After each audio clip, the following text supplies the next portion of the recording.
as vulnerable to attack following a renewed wave of mass kidnappings. The agency said security around school premises would be heightened and there would be more patrols. The spate of abductions worsened over the weekend as 15 students and 4 women were kidnapped from a school in Sokoto. Meanwhile, the army is still searching for hundreds of school children taken in the town of Kuriga on Thursday.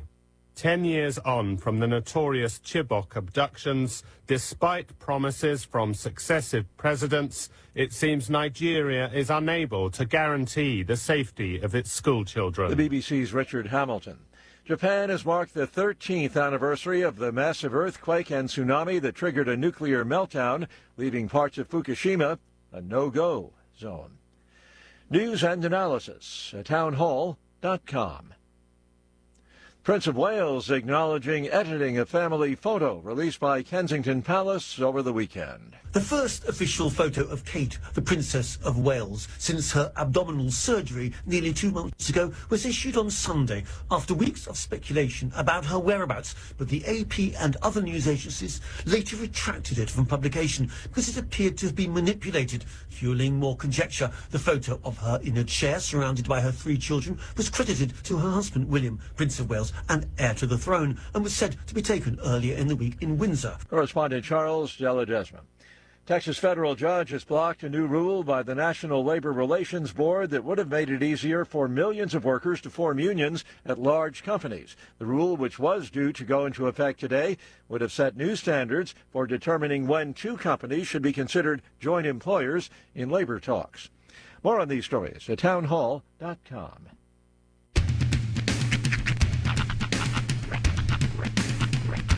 What in the wide, wide world of sports is going on here? I promise you, whatever scum did this, not one man on this force will rest for 1 minute until he's behind bars. Now let's grab a bite to eat. Yeah, come on. I feel the hot wind on my shoulder and the touch of a world that is older. I hit the switch and check the number. I leave it on and then I slumber. I hear the rhythm ringing through it. Flamenco guitar and cumbia music. I hear the talking of the DJ. The travel listen, what does he say? I'm on a Mexican radio. I'm on a Mexican radio. Broadcasting live from high atop the J.P. White Building in downtown Roswell, New Mexico. It's Mornings with Mike Winters on 106.5 Roswell's Talk FM. Is that what I sound like when I talk? Now, here's your host, Mike Winters. And good morning, one and all. Welcome to Mornings with Mike Winters. I am he. That would be me, Mike Winters. Happy Monday, everybody. Yes, sir. Welcome to it. 6 minutes after 6 o'clock. It is. It is officially time change time. So if you feel like it's 6 in the morning, you forgot to say. Yeah. You were an hour late. For the first 2 weeks after every time change, regardless of which way I go, I always do that thing where it's like, well, it's actually this time. Yeah. And then eventually I forget. I'm like, okay, fine. Because we all, some adjust to time change different than others. And yesterday, so I changed a couple clocks Saturday night before I went to bed. Okay. Like my bedroom clock, there was one I didn't change in the living room. And it was still an hour back, for a hunk of yesterday. And so it was funny. So during the day, I was sitting there watching TV, whatever, and I took a little nap. And during the time I took my nap is when my wife changed that clock. No. So I woke up from the nap one time, and then I'm like, oh, man. And then I was thinking an hour ahead. I woke up, and it was actually 4 o'clock. I think it was 5 o'clock, and then I was thinking, and I said, is it 4 or 5? Like, no, I changed it. I said, okay, so that's right now. And so for a minute, I'm thinking, man, it's 5 o'clock already? No, it's 4 o'clock. Right. I changed the clock. I was like, okay, good. All right. You're all doing that thing that Native Americans do. Where you're trying to figure out where the position of the sun is in the sky. But it was one of those things that it was. That's the worst. If you ever take like a late afternoon nap and you wake up and the sun is like setting, You go through that thing when you first wake up. You're like, wait, is the sun just coming up or just going down? Is it 7 a.m. or 7 p.m.? Like you start going to that panic mode. And then I'm not gonna lie, I watched the Oscars last night. Did you? Yeah, because I don't know why. It was nothing else on. I just figured I'd pick up all the good stuff afterwards. Well, that threw a wrinkle in my internal clock too, because this year they started the Oscars an hour earlier than they normally do, and so for the first time, I got to be honest, in the history of the Oscars, I actually was up to see like Best Picture and Best Director and all the ones they do at like 10:30 at night because this bad boy was over by like 8:30. Wow. Yeah, they started at like 4 o'clock or something. It's just so long. I tuned in around 5:36. There's only so much I can take of celebrities glad handing each other. It's like, okay, way to pat each other on the back. Well, I can sit through the Oscars more than the others because there's less singing. That's true. But it also feels some. like because of the prestige of it, it feels like there's less comedy too. Actually, I laughed a couple times. Like the part about the John Cena bit was pretty funny. It was very funny. But I laughed out loud for the Cena bit. I got to see that without having to slog through four and a half hours of Oscars. Well, I was there. I was up anyway, and it was I on. was up anyway. And to be honest, I'm usually at that time I'm playing on my computer and with the TV in the background, so it's kind of I'm just catching. And the Oscars are perfect for that because I don't have to pay attention. That's true. It is perfect background. Kind of catch the parts I want to catch when they start getting all the Oscars. Windbag it, I move on to my game. The Oscars is perfect. Play around on your phone TV content. Yeah, it's like I'll look up when something exciting when I hear extra applause or laughter. Otherwise, I'm in my snood. And I love the butt awkward moments. And there's always one or two in every live event like this. And the John Cena thing was funny. I laughed at that. There was a couple others I laughed at, but there was one time, and it was the butt awkward moment for me. Was they did like I don't know if it was best foreign picture or best. It was one of the categories that Oppenheimer didn't win last night. Right. There's not very many. Pretty much if you're attached with Oppenheimer in any way, shape, or those who saw Oppenheimer first, you get an Academy Award today. I mean, I'm actually waiting for mine in the mail. If you're any attached to anything to Oppenheimer, you won an Academy Award last night. Because I drove by the blast site one time, I actually have an Oscar honorary. Spoiler if you have it on your DVR. It pretty much cleaned house. Some guy's just sipping coffee going, oh, come on! I was going to watch that tonight. Yeah. But, so it was an award for, I don't know if it was foreign picture or something, but the people that won were foreign because, that's what happens. Sure. And I don't remember what country they're from or nothing, but the gentleman that won the award was speaking English. Okay. But I could not figure out a word this man was saying. There was closed caption. It couldn't keep up. But it was one of those things where they were like talking and go. Maybe it was Godzilla. Maybe it was a Godzilla movie. Maybe. Yeah, it might have been. Yeah. And it was one of those things where it's like, when you have a stutter, when you talk to someone that's stuttering and the polite thing to do is to let them work through it to talk. And but you kind of constantly want to go say something. It was one of those moments you're like, am I supposed to clap now? I don't know. And then he says something that, and he kind of does like a laugh thing, and the whole audience like, oh, we're supposed to laugh now. Right. It was just, everyone didn't, even the music guys like, I guess we should start playing music, but I don't want to, because when certain people that you put music on, they know they're going to catch flack for. Right. But even at some point, they're like, all right, we should just play music because no one's knowing what they got to keep on schedule, so they start playing them off. Which I'm curious to how many playoffs there were last night. There was quite a few. Yeah? Yeah. Most people get it now, so they kind of... But this one was just... Because poor guy's trying to talk. He's trying to... But he clearly... Either he's saying it, we don't understand it, or he's trying to find the words. I don't know. Because he's also emotional. He just won arguably the biggest award of his life. Sure. Yeah. So, it was... Would have been a lot better if they had Godzilla come up on stage and accept the award. Moment, because you're trying to feel for this and be excited, but you're like, I don't know what to do with my hands. Is he done? I don't like that either. They do that. Yeah, it was very odd. I don't like that they do that either, where they play them off. Yeah. And stuff like it. Oh, I love that. That's they the best part. And thank God, because some of these people just, they're not Well, they started doing that at the Game Awards too, and then now they got like a "Please wrap it up" sign in the back. That's the classic Chappelle Show bit. Do you remember the "Wrap It Up" box? Oh yeah, and I think they have one at the Oscars. I think it's like every once in a while someone says, "Okay, I'm being told to wrap it up." Mm-hmm. You know, it's one of those things. But it was just the one, and I think it was Godzilla. The more you talk about it, I think that was the one. The guy that won the special effects for Godzilla or something. It was that was something like that. And he's up there, and it's funny because there's like 3 of them. And then he's got speeches in one hand, and then he brought like 12 Godzilla dolls with him up there. So and then they're trying to hand him the Oscar, but he can't take the Oscar because he's got 12 Godzilla dolls in his hand and this piece of paper with his speech that he's got balled up in his pocket, like his third pocket in his back coat or something. I don't know where that thing is. Yeah, every crew member had something that they were carrying. Yeah, and so the fact that the English wasn't their first language. The fact that they brought their whole toy collection with them while they came up there. And then they're going to give a speech, but you're not prepared for it because that's stuffed in their pocket, back in their coat at the chair. Yeah. Usually they should have gotten an interpreter or something. That would have been a little gone smoother. I think they should have wrapped that one up quicker than it was. Because it was just one of those, like, I don't know what to do here.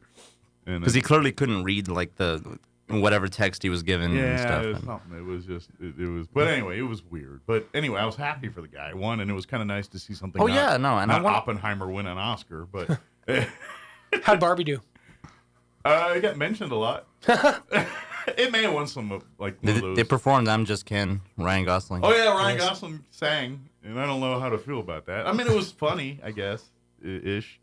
It was weird. What's his name? Kimmel was Kimmel. Mm-hmm. It was atypical. Kimmel gonna Kimmel. Yeah, I mean, the Cena thing was funny. I would have rather John Cena just streaked. That would have been funnier than what they did. Well, you got to censor some, you know.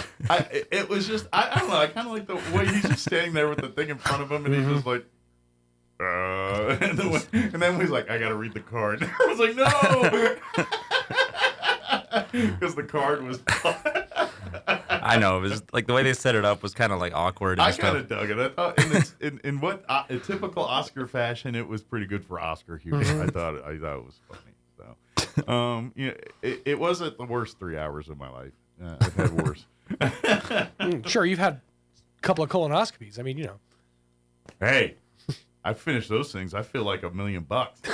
You know, there's no better feeling than when you just had your colonoscopy and you wake up from the surgery. Mm-hmm. I feel like I had a full night's sleep and then I'm ready to eat. Yeah, I'm not gonna lie. The best part of colonoscopy is right at the end, waking up. And you're like, Morning, we're done. Yeah, go eat a cheeseburger. I'll see you later. There was hey, slow down. You're gonna stumble out of the bed. There was a story on my stuff on Country this morning that while Harrison Ford was getting his last colonoscopy, apparently they played the Indiana Jones theme in the operating room while it was happening. Oh, really? Yeah. Dun, dun, dun, dun. Yeah. Yeah. And here's something. While they were up in there, doctors found the script to the Dial of Destiny. Yeah, you know, I'm thinking, if I'm about ready to have my colonoscopy, adventure music's probably not the music that I want to go. Right. Well, you should get to pick just anything but Kenny G. And right as you're starting to go out, you hear that sax. You're like, oh, God. Yeah.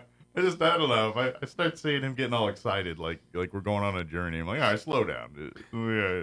This ain't the last thing you want to hear right to the center of the earth here. The last thing you want to hear right before the anesthesia kicks in is, well, you can't tell by the way I use my walk. No. My wife, when she had her gallbladder surgery, this is years ago, to get her gallbladder removed, she was telling me that the surgeon and all that, he was jamming out to all kind of music before the surgery. They come in there and like the nurses and everybody, it's literally like a little sing along till it's almost like an episode of Scrubs. See, now I'm just seeing him grab like a scalp and like, what?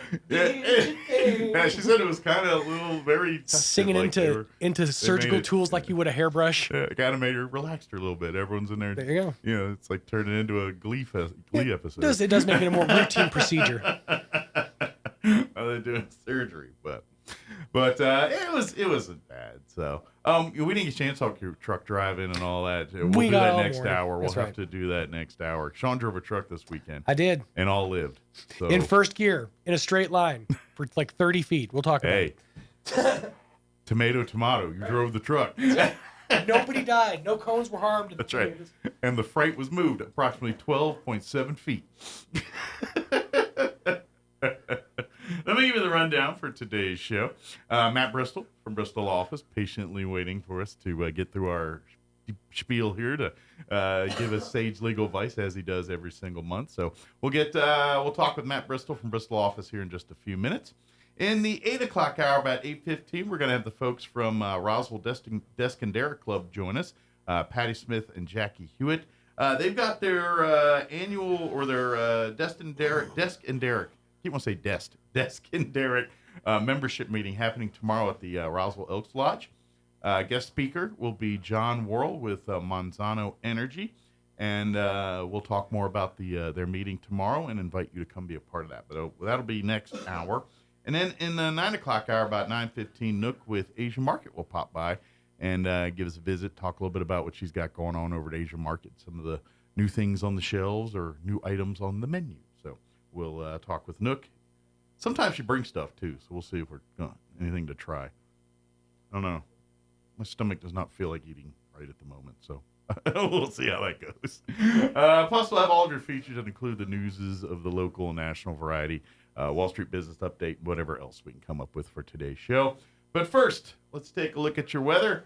Warm today, and warm for a good hunk of the week. Here it is. I'm meteorologist Steve Hamilton with your Pecos Valley weather. We do have a storm system on the way by about midweek, and that'll bring us some gusty wind, but that's about it. For today, a little bit breezy, not bad. Sunshine, and we're in the mid-70s. Overnight, a few clouds, and we're in the upper 30s, and then upper 70s with lots of sunshine coming up on Tuesday. Still a little bit breezy. The gusty wind will kick in on Wednesday, sunny and upper 70s. That's your latest forecast. I'm meteorologist Steve Hamilton. Thank you, Steve. It's currently 36 degrees here in Roswell. Humidity is at 57% with winds out of the southwest at 5 miles per hour. Nice today, sunny skies, a high of 74 expected. South winds 5 to 10 this morning, 10 to 15 for this afternoon. For tonight, partly cloudy, expect an overnight low of 39 degrees. South winds 5 to 15 miles per hour. Tuesday, sunny, highs near 80 tomorrow, 79 officially, with west winds 5 to 10 in the morning, 10 to 15 miles per hour for the afternoon. Tomorrow night, mostly clear, overnight low of 43 degrees. Wednesday, looks like a little breezy. Could see some patchy blowing dust for Wednesday afternoon. Sunny with a high of 77, west winds 5 to 10 in the morning, 15 to 20 in the afternoon. So maybe, I don't know. 15 to 20 is not very much patchy blowing dust weather, but that's what they say. Wednesday night, more patchy blowing dust before 7, partly cloudy, 44 for an overnight low. Thursday, a little cooler, partly cloudy, 68 for a high. And then Friday and the weekend, they're saying there's a chance, good chances, as of right now, but we got a good 5 days between now and then, so you know how that works around here. We are looking at a 50% chance of rain Friday, mostly cloudy, 52 for a high. That's weird, for us, but it is March. Friday night, we're looking at a 50% chance of rain, mostly cloudy, 39. Saturday, a 30% chance of rain, partly cloudy, 60 for a high, 20% Saturday night with partly cloudy, overnight low of 39, to 30% on Sunday, partly cloudy, 62. So we'll see. I imagine as the week progresses, they'll slowly dissipate those rain chances, and we'll get like a 10% Friday after all said and done. That'll be my prediction, but we'll see. All right, 7:22, we're going to take a 3-minute break. Actually, we'll get you into Roswell Livestock Report. Quick break, about a 3.5 minutes total, and then we'll talk with Matt Bristol from Bristol office. Don't go away. Good morning, this is Smiley Wooten at the Roswell Livestock Auction. A good March run this week with a nice selection of all classes of cattle, especially high-quality native calves and yearlings. Cow-calf pairs, we expect to sell 1,650 head, breaking down like this: 75 to 100 weighing cows and bulls, 125, 150 pairs of bred cows, 1,400, 1,450 calves and yearlings today's sale will include 78 cow-calf pairs from the Three Rivers Cattle Company at Three Rivers, New Mexico. Reputation quality black Angus cows with Angus calves at side by high-quality Angus bulls selling in 5 bunches, 25 head pair bunch, 3 and 4 year olds, 20 pair bunch, 5 and 6 year olds, 9 pairs, 5 to 6 years old, 7 short solid mouth pairs, and 17 pairs broke mouth 10 to 11 years old. 413 calves, steers, and heifer yearlings from the Gents Cattle Company right here at Roswell, New Mexico. Ex-quality 85% black white face, 15% red white face Angus crossbred yearlings. These cattle wean 120, 150 days, 2 rounds of shots right off short wheat. 550, 850 pounds, mostly 650 to 800 pounds. 108 calves, L7 Ranch right here north of Roswell. Excellent quality black white face and Charolais crossbred calves. A few light yearlings on these also. Cattle wean 120 days, 3 rounds of shots. Medium condition right off cake and grass, 450, 600 pounds. 54 calves, Mr. Brian Johnson at Lake Arthur, New Mexico. Ex-quality black white face Angus cross calves. Cattle wean 21 days, 1 round of shots right off fields, 400, 650 pounds. 79 calves, Guadalupe Mountain Farms, Sierra Blanca, Texas. Good quality red white face Charolais crossbred calves. Shots at Brandon, 300, 450 pounds. 37 calves, Mr. Leo Sandoval, Cuba, New Mexico. Ex-quality black white face Angus crossbred calves. Cattle wean 60 days, 1 round of shots, 450, 600 pounds. 29 calves, Circle Bar Partnership, Balmorhea, Texas. Excellent quality black white face Angus and Brangus cross calves, 375, 550 pounds. Several other sets of high quality native calves and yearlings with conditions will sell today. Sale time this morning 9 o'clock. Sell pairs of bred cows at 9:30. Selling calves and yearlings about 10:30. Very short on weigh cows and bulls this week, so don't be late. We expect to sell 1,650 head here today.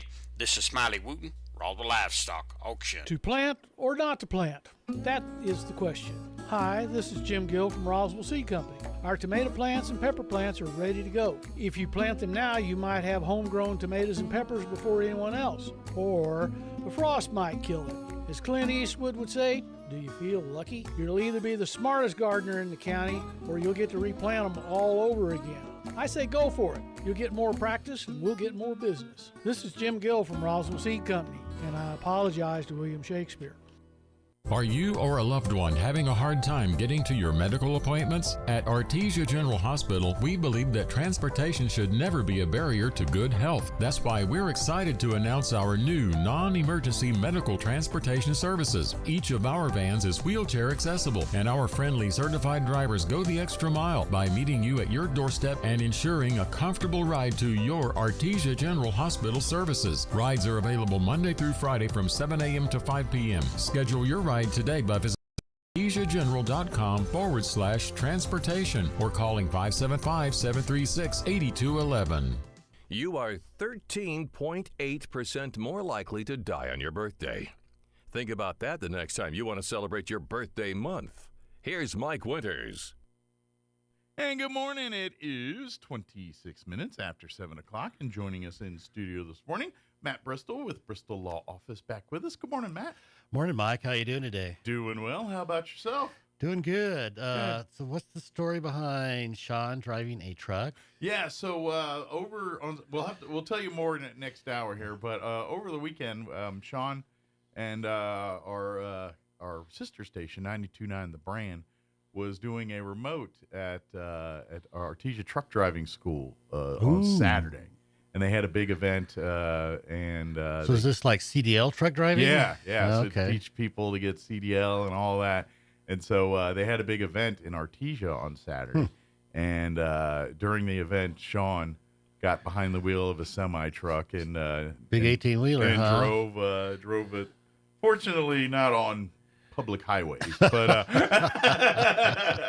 but he did drive the truck there in the parking lot and all that. Well, awesome! Yeah, how fun! So Good for him. And nobody died, so we were even better. So and it was just funny because we were joking Friday. It's like, this is the man who drives. There's a reason why he drives a little tiny car. not an 18-wheeler size vehicle. So. But everybody lived, so we're good. Oh, gives the game Bumper Cars a whole new name. That's true. I remember I got a chance a couple years ago to drive the simulator out at Eastern New Mexico University, the big 18-wheeler simulator they have out there. And I drove that, and I did enough damage on that thing where they don't want me behind the wheel of the real one either. I got her going, but something about keeping that thing on the road and trying to navigate through the many gears that is the gear while not, veering into, a group of pedestrians was a little tricky. So, so I'd be like down here, it's like, uh-oh, people. Don't quit your day job. That's right. I'm the reason I'm stuck behind the microphone here. But for folks not familiar, Matt Bristol pops in once a month and always gives us sage legal advice. Sometimes it's family law stuff like wills and that type of thing. Sometimes it's business, talking about your partnerships and LLCs and what your responsibilities and rules are and obligations when it comes to that kind of stuff. Just stuff in between. That's kind of where our world is. If it's something legal, Matt usually will have some good advice for you about it. So. Well, thank you, Mike. Yeah, it's always fun being here and talking different stuff. And absolutely. So today, we thought I might talk about community property. All right. Because apparently, even people who grew up in New Mexico aren't really familiar with community property stuff. Sure. And I imagine, too, and these are the types of things where the laws do vary from state to state on what's defined as community property, what rights and legalities you have regarding it. Some will lean one way, some will lean the other by state. So, just guessing the way New Mexico does things, I imagine, we're probably one of the more, they've got a lot more rules on community property than others. It just the way it seems like New Mexico does things in other areas of the legal world. We probably have a lot of differences in other states, too. Well, yes, every state's a little different. Yeah. There are only 8 community property states in the country. Okay. Mostly in the southwest part of the U.S. I think 1 or 2 states have adopted community property law by statute. Okay. But it's a Spanish custom. It's based on Spanish law. Okay. So that's why you probably see Southwest and parts of the country that were first settled by Spaniards and the conquistadors and stuff. Probably more likely to. Those are the states that have the background for common law. So. Absolutely. Yeah. In fact, when the Pilgrims finally landed at Plymouth Rock, the Spanish had already been up through what's now Mexico, New Mexico. They'd been to the Mississippi River. Yeah, so they had this area locked down by then. Oh, yeah. Yeah, they were here long before the English.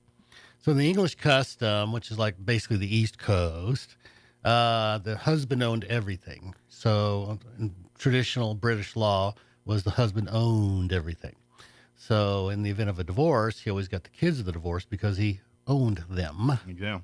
But under Spanish law, the husband and wife were considered equal. And so that's what community property is about, is basically everything being equal. Sure. So do you know what the definition of community property is? Now we're getting into George Carlin bits here, because all I can think of is some of his stand-up where there's a scene where he's talking about the plane and getting on the plane, and he goes, bring all your personal belongings you might have brought on board on the plane. He goes, personal belongings? What other belongings would I bring on the board? Public belongings? It's kind of, so when you say that, I go right to that bit there. So community property was, I would imagine, part of that would be assets acquired as a couple would be one of those things, right? Basically, strangely, the statute actually kind of defines it in reverse. Okay. So the statute starts with separate property. So separate property is property acquired pre-marriage. It's acquired or either be pre-marriage or post-divorce. Okay. It's property acquired by gift or inheritance. Okay. And then the statute says during a marriage, anything that's not separate property is community property. Okay. So it's kind of a weird way to do it, but so I get that home and you're saying, well, this is my wife's jewelry. That's her personal property. That's not public property. Yeah. So anything acquired during the marriage that's not a gift or inheritance is community property. Okay. And so community property affects us in a divorce. It affects us in a bankruptcy, actually. And when we die, it depends on community or separate property. Okay. It passes differently to our heirs. Gotcha. So community property or soul and separate property affects everything we do. So just G was curious, and because I don't have a lot of experience in getting divorces and things like that. That's a good thing. Yeah, exactly. Yeah, I'm not. I don't want it. I'm just saying. But so in theory, could a divorce, if it took place in New Mexico, in theory, favor maybe the female spouse? Like if you get divorced, say in Maryland or something, where the laws are different. I mean, in theory, could you? I mean, is that a thing where you could say, well, shoot, I'm trying to take her to the cleaners. I better get divorced back east instead of in New Mexico, where they look at community law differently than we do. I mean, is that a thing, or is that even possible, or can you not do that at all? If you're married, you can only you only get divorced in the state you live in, basically. Right. You can only get divorced in the state in which you live. Gotcha. So New Mexico was one of, if not the first, no-fault divorce state in the country. Okay. So back in the day, if you lived in California, or particularly back east in New York, somebody had to be at fault. You had to allege cruelty, adultery, something. Somebody had to be at fault in order to get a divorce. Gotcha. And a lot of those states had a 1-year cooling off period. Okay. So you just couldn't roll in and say we're divorced, basically, or we're done. No. At least legally. So then Nevada became a no-fault divorce state. And so everybody used to go to Las Vegas, get quickie divorces. Sure, wrap this up and move on with their lives. Yeah. So New Mexico did want to be a quickie divorce state, and they instituted a 6-month residency requirement. Okay. So you have to be here at least 6 months in order to file for divorce here. So if you want the advantages of it, you're going to have to do your time. Yeah, you're really going to have to, commit to living in the state, yeah. Yeah. Okay. I was just curious about that because I was thinking, and I was like, well, wait a minute. What stops people from, all right, well, it's more advantageous for me to get divorced here versus there. I'm taking it to that court, Well, but no fault divorce state means there's no fault stage of the proceedings. Everything's divided 50-50. And it doesn't matter if somebody misbehaved or how badly they misbehaved. Sure. So it's kind of a good news, bad news kind of thing. I guess it depends on which side of the stick you're on, whether that's advantageous to you. Yeah. Yeah, it makes sense. So one of the differences between us and Texas, is our statutes about community property or soul and separate property. Property includes what are called issues and rents. Okay. So if you had literally a rent house or oil and gas properties that paid royalties, then if that was your sole and separate property, that income would be your sole and separate property. In Texas, the income from sole and separate property is considered community property. Okay. And I don't know why that difference happened, but that's a slight difference. And that's regardless of when it was acquired, or?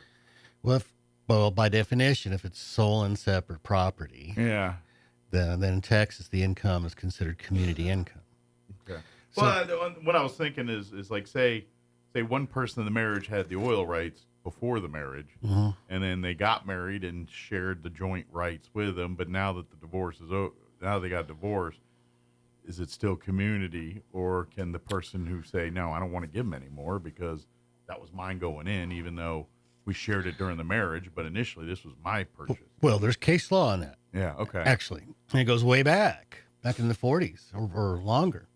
And so one particular instance was a woman, and she had a big old ranch, and gets married and puts husband on his joint tenant right of survivorship.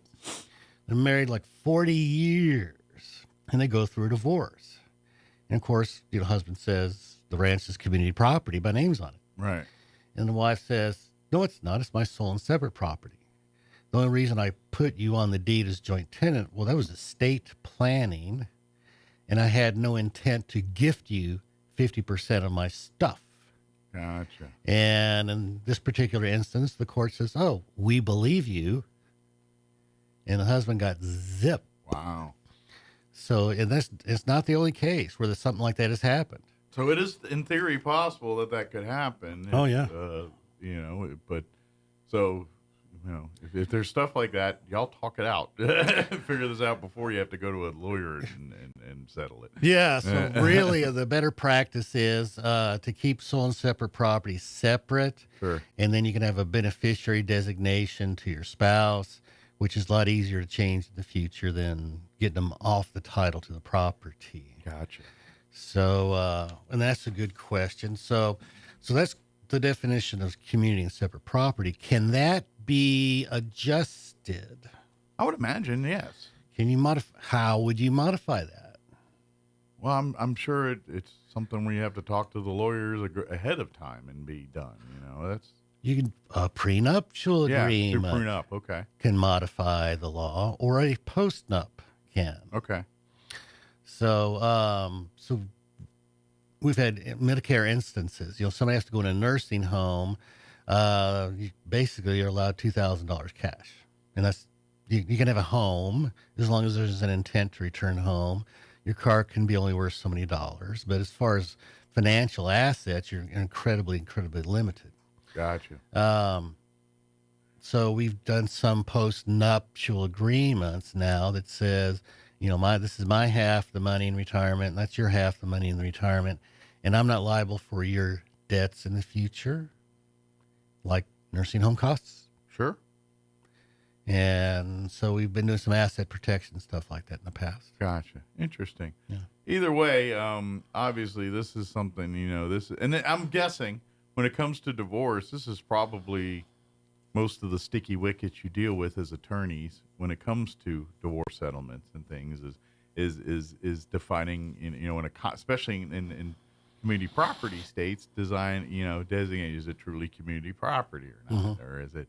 And that determination, obviously, the parties are going to argue for not community stuff because that doesn't work in their favor. But that's truly where they have to sit in the room and say, all right, is it community property or is it, what was the intent at the beginning of this too? That, and like you said, when we're talking about some of these other cases, like if the intent at the beginning was to never have you as part owner of that to begin with, well, if there's evidence to support that, then we're going to honor that. That's kind of, but again, that's why the attorneys have to sit down and go through all this stuff. Yeah. So it can be very interesting stuff. Yeah. So up until 1972, okay, a deed to a married man, only to the husband, was considered community property, but a deed to a married woman only, that was considered her sole and separate property. So the women kind of had a benefit up until 1972. Sure. So what happened in 1972? Let's see, event or... I mean, I can understand the reasoning why that was, why it did it that way and why it switched to... but I don't know what happened in 72 to trigger it. New Mexico passed the Equal Rights Act. Okay. Is that what happened? And so they said, oh, you want to be equal? Well, guess what? From now on, a deed to a married woman is presumptively community property. Gotcha. And so that's why when mommy and daddy want to give some land to son, is they got to be really careful how they do that. Because a deed to a married man is presumptively community property. Gotcha. And so if they do their own deed or go, some notary public and say, hey, can you prep a deed for me? It's like they're getting into a can of worms because that's presumptively community property to the son. So marital status needs to be recited. So you'd say to son, comma, a married man, comma, as his sole and separate property. And now does that only get sticky if the son is already married, or if the son is single and live?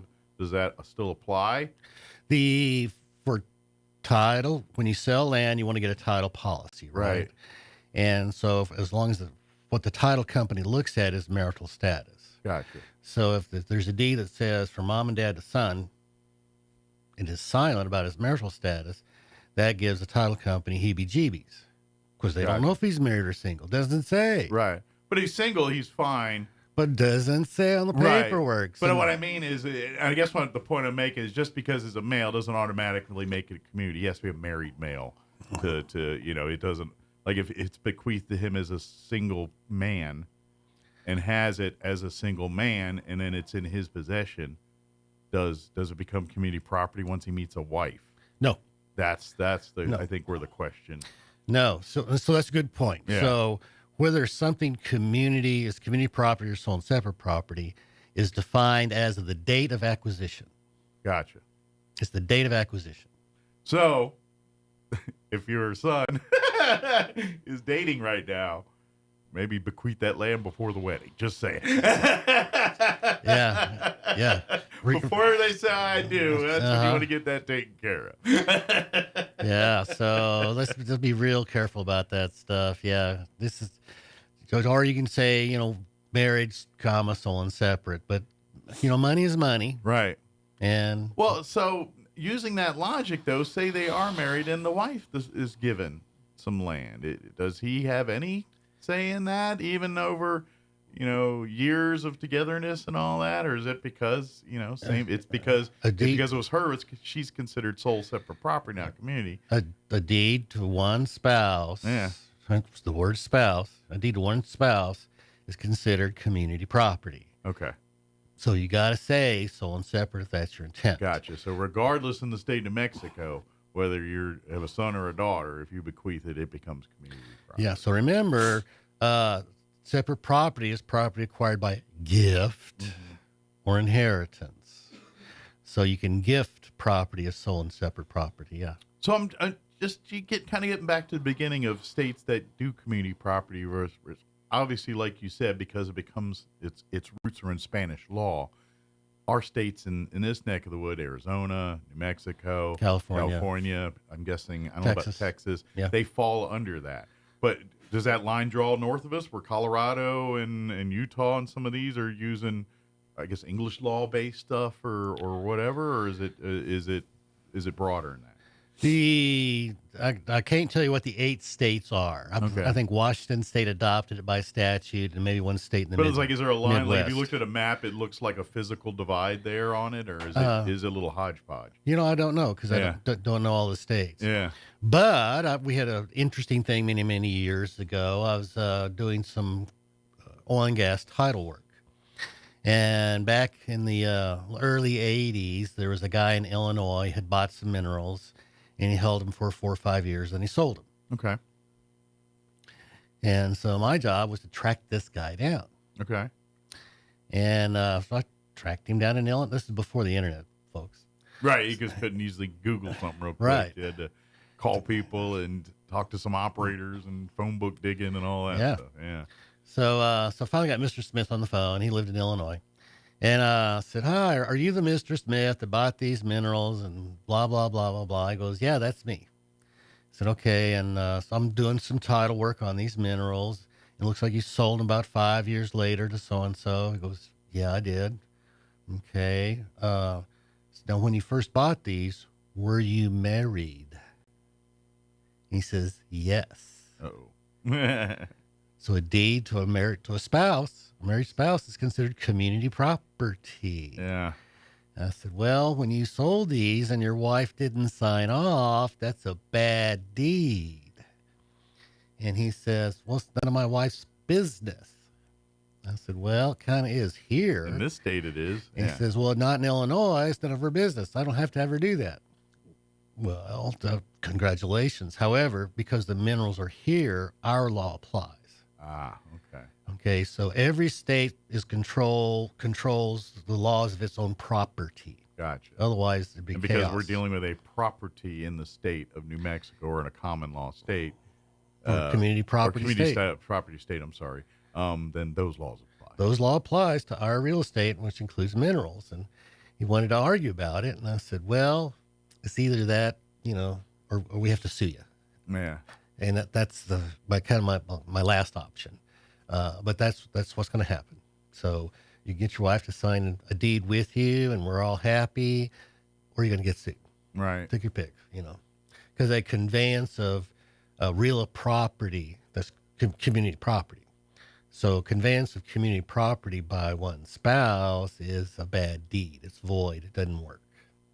Well, and because if it technically it's a bad deed, then technically the person you're selling the property to can't own it. So does it revert back to him as the property owner still, or the mineral rights owner in this case? Here? Well, in this case, there's like 3 or 4 people down the line. Okay. But the problem is, hey, I paid good money for this stuff, and you gave me a bad deed to it or bad title. Right. So it's either you give me a good title or you give me my money back. Gotcha. Okay. I gotcha. And somebody's going to get sued somewhere. Gotcha. Well, I'm just wondering. I didn't know and I guess it's not like the thing's done and then they find out after the fact. Is it? Is this during the actual sale process of the rights, or is this was somebody who probably wasn't paying attention when they bought it. Again, the deed was to Mr. Smith. It didn't say Mr. and Mrs. Right. So whoever bought it says, oh, well, it only went to Mr. Smith, John Smith, so only John Smith has to sell it to. Right. They didn't think about, was he married or not married? Right. Well, I guess what I'm trying to say is, like, could this get to a point where, like you said, where in essence the property has changed hands, or the mineral rights have changed hands, and the new owner said has generated money off it in a year's time? Say, then that's when that's discovered. How does that happen? And say, well, we're not going to make the title good. I'll give you your money back, but I need the profits from what you've earned in the last year, because those are my profits, not your profits. How does that work? Well, the buyer's defense is going to be, you sold it. Yeah. You sold it as is, where is, and not based off some future event. Gotcha. So, your spouse now needs to join me or else. Join in the conveyance, right, or else. Well, I guess maybe I wonder if they said, well, I'm not going to let him join. Then screw it. Then I'm not selling it. It's mine. I'm going to just keep the property. Or is that illegal too? Lawsuit city. Yeah. But do you have any chance of winning that? Probably not. Okay. I was just curious. I didn't know if that was like a legitimate defense or, a loophole here to, I'm going to get my property back. No, Turns out I didn't want to sell it after all. Talk about funny stuff. There was this, oh my God, I can't believe this actually went to court. There's in Carlsbad, there's just a Joe Blow, and the bank, instead of giving him a check for $1,100, gives him a check for $11,000. Oh. Yeah. And the bank, realizes the mistake and says, we want our money back. And the guy went to, I don't know what lawyer, and they said, well, finders keepers. We're not giving it back. Right. And of course, the bank sued him and won, but it went to court? Really? Yeah. Do you think you had a chance on that? Got a 0. Yeah. Oh, my gosh. Finders keepers defense, not the strongest defense in court. Just saying. Yeah. Just saying. You hear possession's 9/10 of the law. Yeah, but not actually in law. That's a real world thing. Unbelievable. Funky stuff happens, I tell you. Oh man. But the thing is here, especially when if you take the moral lessons of our discussion here today is if you're bequeathing or leaving property and things like that, know the rules here on that. Yes. In particularly in community property states versus non-community property states. So what you do here in New Mexico versus what you do in Virginia is not going to be the same thing. Yeah. And parents, even if you want to give the children a wedding gift of a house, that's very nice. But the reality is you need to give it to your child as their sole and separate property. Sure. And they can always designate their spouse as a beneficiary or not, or change their mind when they need to. Sure. On the surface, just looking at things and looking at the overall thing as far as fairness to everyone, it seems like the Spanish ideology is probably the more fair way to go there, Yes. when it comes to the big picture here. So let me ask, is there trends where more states will eventually go into the community property thing, or do you think it's pretty set in stone where they're at now, or is there a trend where you're seeing more states going away from English law and more toward the community property state, the Spanish tradition of things? There has been a move towards that for a long time. Yeah. So even 70 years ago on the East Coast, it wasn't fair that the wife you'll get absolutely nothing from the divorce. Sure. So they invented things like what are called dower and courtesy, where the wife had some interest in the assets that were being acquired during the English marriage. law, or the versions thereof, has probably been mutated quite a bit over the years to more match some of the Spanish law stuff. Yeah, so more states are moving to more of an equal division of property. Gotcha. But technically, they're still under what would be termed English rule, or that kind of philosophy. But, you think of, say the traditional husband goes to work and the housewife stays at home, and then it's time for divorce. And guess what? She gets 50% of the assets, even though she never, quote, went to work at an office. Yeah. But she still gets 50%. Yeah. Well, one can make an argument. She kept the family she together. Worked at home. That's work. Did she earn that money? Absolutely. Yeah. Did she, cut the check or get the, But as far as, and again, that's where I go back to saying, yeah, I still agree with that, despite the fact that maybe one side was the breadwinner, but the other one wouldn't have made the money and been able to do that without the other one supporting it. So. Well, absolutely. Yeah. And then I've had people say, well, I worked for the state and I get the PERA retirement and it's in my name and my spouse doesn't get any. And it's like, well, that's not going to work, buddy. Well, in all fairness, probably the reason why you're getting divorced in the first place, because the way you're seeing how these things go to begin with. Yeah, maybe, Mr. Attitude. Maybe after all said and done legally, maybe talk to a counselor, work on you. But under Spanish custom, the husband and wife were considered equal. Yeah. So even our statutes provide that a husband and wife can contract with each other as to anything in the world that other people could contract to. Yeah. Which that makes sense. It's really interesting. Because at the end of the day, if two people are completely in agreement on something, who am I to tell them don't do it that way? As long as no one else gets hurt, then knock yourself out, That's interesting. Yeah.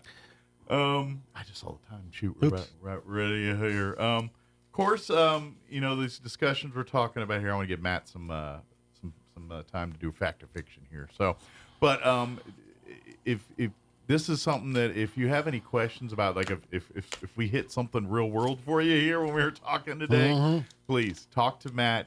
Give Matt, and definitely. Certainly you need to talk to a lawyer about this stuff. But Matt Bristol Law Office, they can handle all this stuff. Call. They'll set up a time to sit down and consult with you. And from there, they can go and say, yeah, you need a lawyer and let me help you out, or no, a couple forms and we can knock this out. But absolutely. when it comes to family law stuff, business law, if you're talking about wanting to set up your trusts or setting up a will, things like that, any of that stuff, or going through divorce or going through any of this stuff, Bristol office can help you with that. Don't hesitate to set up a time to sit down and talk with Matt. Be glad to help out. Absolutely.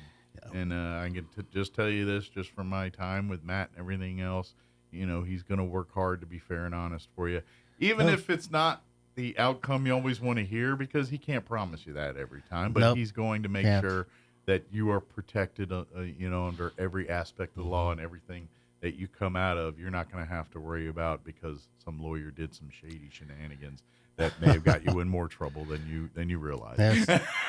Sometimes that happens, but BristolLawOffice.net. Give us a call. Absolutely. One last thing is the feds passed a Corporate Transparency Act. Okay. And that applies to LLCs and maybe small corporations. And you have to register with FINRA. Okay. And disclose who all the owners of the LLC or small corporation is. Okay. And so that's a new Fed requirement, and talk to your accountant or somebody about that. But because I imagine there is some kind of a grace period, but if you're not in compliance, you better get in there pretty quick. The penalties are hundreds of dollars per day. Yeah, you want to take care of that one quick. Yeah. Yes. Take care of that real quick. So call your attorneys, call your experts, and see if if that's something that pertains to you. You might want to make sure you're in compliance sooner rather than later. That's right. Yeah. So back in the 70s, there was a man, Mr. Katz, K-A-T-Z. Okay. And Mr. Katz lived in the inner city of a large city, and Mr. Katz was a drug dealer. Okay. And that was back in the days where they actually had phone booths. There was a time not too long ago. Yes. Yes. And so that was his office. Okay. That's where he would conduct his It's business. very common with a drug dealer of the day. Uh-huh. By the phone. So he would be in, that was his office for conducting his drug business, was the phone booth. And so the FBI is investigating Mr. Katz, and they say, well, it's a public phone booth, right? So we're going to bug it without a warrant. And they did, and they arrested him. And Mr. Katz says, okay, well, where's the warrant for the bugging? Yeah. And the FBI says, well, it was a public phone booth. So this goes all the way up to the U.S. Supreme Court. Because I'm thinking you are expected a modicum of privacy in a phone booth. There can't be illegal search and seizure, right? As a constitutional protection. Yeah. And the Supreme Court said exactly that, Mike, that once he closed the door, he had an expectation of privacy. Now, if it was one of those booths on a pole where you just stand there and there's no enclosure, then the FBI might have a case. Well, but because it was a booth, and maybe and I could be wrong, but just thinking. Well, once he closed the door, he had an expectation of privacy, and they were required to get a warrant. It was subsequent to that you saw phones without booths. That's when you saw the switch, huh? You saw the switch. So when you go to the airport and you see 50 the phones line, I don't know if that's still the case. I don't see them very often. With cell phones, we don't see as many pay phones. But you go to the airport and you see like 30 phones lined up next to each other. Yeah, all open. Yeah. Or all stuff could be on the front of the building with I guess no that kind of switched enclosure. that decision kind of forced a change in how they did that. Ma Bell changed the phone booth as a result of that case. Because J. Edgar Hoover probably knocked on their door back in those days. I need a little favor. That's what kind of stuff J. Edgar Hoover did back in those days. Yeah. But that's interesting to me. They're like, oh, my God. It is. Somebody talked to somebody, and all of a sudden there's no phone booths anymore. Interesting. Yeah. Man, that's pretty cool. So, again, bristoloffice.net. Yes. And or set up a thing, and you can check. Please read out and give him a call and let his folks. If you need legal help, let him and his staff help you navigate. We'd be glad to. Thank you so much, Mike. Thank you as always, and we'll see you here next time, if not sooner. Awesome. All right, it's 8:00. You're listening to 106.5 Roswell's Talk FM, KEND, Roswell, New Mexico. Here's news. Some European countries, including Germany, are following the lead of the U.S. and evacuating embassy personnel in Haiti. The BBC's Will Grant says gang violence continues to spiral out of control. Millions of Haitians are trapped amid the chaos. Many are trying to stay indoors, but others have little alternative but to venture outside to make a living, even as the violence worsens. Over the past few days, gang members have fired on the National Palace and attacked the Interior Ministry with Molotov cocktails. Now, the member heads of state of the Caribbean regional bloc, CARICOM, are gathering in Jamaica to discuss the situation in Haiti. It's understood the group is keen for the Prime Minister, Ariel Henry, who's currently in Puerto Rico and unable to return to Haiti, to step down. The U.S. military has flown in forces to beef up security at the American embassy in Port-au-Prince. Republican Senator Bill Hagerty laments the defeat of his proposal to require a U.S. citizenship question to be included in the census. 51 Democrats and independents recently banded together to defeat the measure. Quoting the Tennessee Republican, I forced Chuck Schumer to hold a vote on whether illegal aliens should be counted for determining the number of congressional seats and electoral votes each state gets. Hagerty says this confirms that Democrats are using illegal aliens and sanctuary cities to increase their political clout.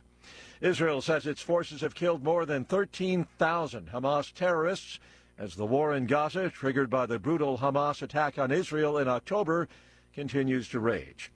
The historical drama Oppenheimer, the big winner of the night at the Academy Awards in Los Angeles. It took 7 Oscars, including Best Picture, Best Director for Christopher Nolan, and Best Actor, Cillian Murphy. On Wall Street, the Dow down 116 points. More on these stories at townhall.com. Here's an important message from the Diabetes Solution Center. Do you like pricking your fingers to test your blood sugar levels? No one does, but it's important to maintain your health. And now, by wearing a small remote device called a continuous glucose monitor, or CGM, you don't need to prick your fingers anymore. It's easy to use and helps you make more accurate diabetes treatment decisions. If you are testing your blood sugar 3 or more times daily, injecting insulin, or using an insulin pump, call the Diabetes Solution Center right now. And if you have Medicare or most major insurance coverage, you may be able to get a new CGM at little to no out-of-pocket cost. Shipping is free, and we'll even bill your insurance company for you. If you are testing your blood sugar 3 or more times daily, injecting insulin, or using an insulin pump, call the Diabetes Solution Center right now to learn how to end the painful finger sticks and get your own continuous glucose monitor, or CGM, at little to no out-of-pocket cost. 5 cross-country skiers have been found dead near Switzerland's Matterhorn. Rescue authorities announced a search in difficult weather conditions on Sunday for 6 skiers who went missing over the weekend near Switzerland's famed Matterhorn. The group set off on Saturday on a route between the resort town of Zermatt at the foot of the Matterhorn and the village of Arola near the border with Italy. Rescuers and a mountain police team deployed near the Dent Blanche or White Tooth cabin found the bodies of 5 of the missing skiers. The search for the 6th person continues. I'm Charles de Ledesma. Rescuers have recovered more bodies as waters begin to recede after flash flooding and landslides caused by torrential rains on Indonesia's Sumatra Island. Local officials say that at least 26 people have been killed. 11 are still unaccounted for on Sumatra Island. News and analysis, townhall.com. A Florida couple will celebrate D-Day and their wedding at the very same time. A 100-year-old World War II veteran plans to marry his 96-year-old fiancée in France as part of the 80th anniversary celebration of D-Day. Harold Terrans and Jean Swerlin of Boca Raton, Florida, have dated since 2021 and say they enjoy dancing, kissing, and holding hands. Terrans served in the Army Air Force and in France helped bring captured German prisoners to England. They plan to be married June 8th at a chapel near the Normandy beaches where U.S. forces landed. Jason Walker reporting. Honolulu police investigating what appears to be a murder-suicide of a family, including 3 children. Police say their preliminary investigation shows the husband fatally stabbed his wife and the youngsters. Townhall.com.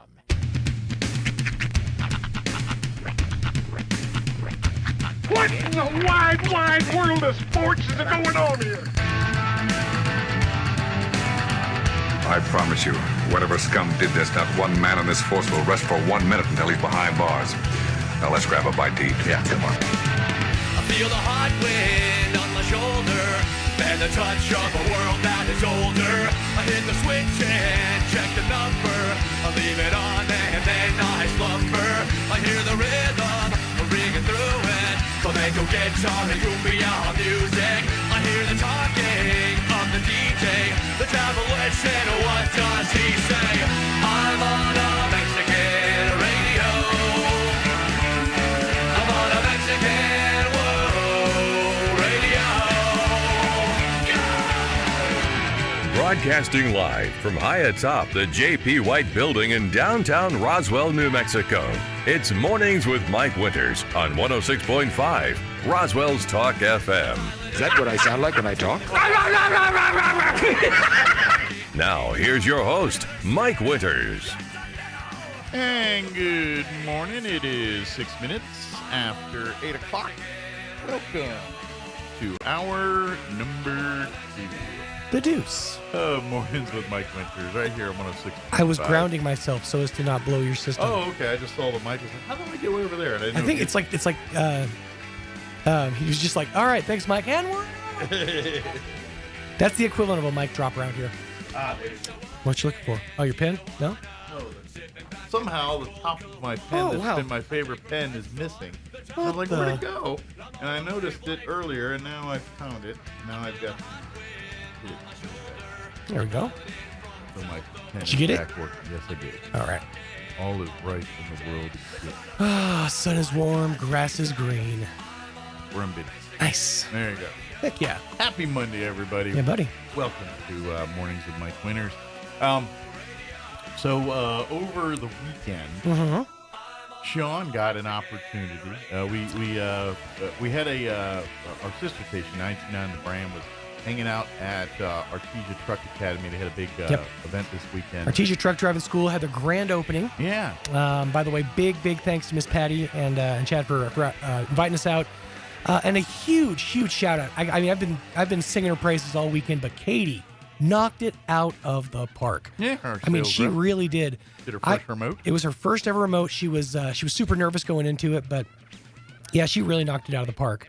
It's kind of funny, just as I've watched over the years, kind of how sales handles these things. I've watched the Thomas approach, the Belinda approach, and now the Katie approach. I know exactly what you're talking about. And each one has their own uniquenesses to them. Yeah, but she did great. She did fantastic, yeah. Had a great time, and of course, the Artesia Truck Driving School had a lot of fun out there, a lot of food and everything. So their mindset is they can teach anybody. They have a 98% success rate, and they were so confident that they could teach anybody the basics of driving in one straight line in first gear. That yes, they put myself and also Katie, we were able to goad her into getting behind the wheel. There is video. I have to get it from Katie. She said censorship will be necessary before we post it. I wonder who was cursing. Was it her or them? I'm guessing. Well, they had to adjust the seat because you and Katie are not the same size people. Well, actually, she is a lot shorter. They might have had to adjust it a little bit, but I'm pretty sure it's like one size kind of fits all because those pedals were. I mean, they were kind of up on me. I'll get to that in a second. Okay.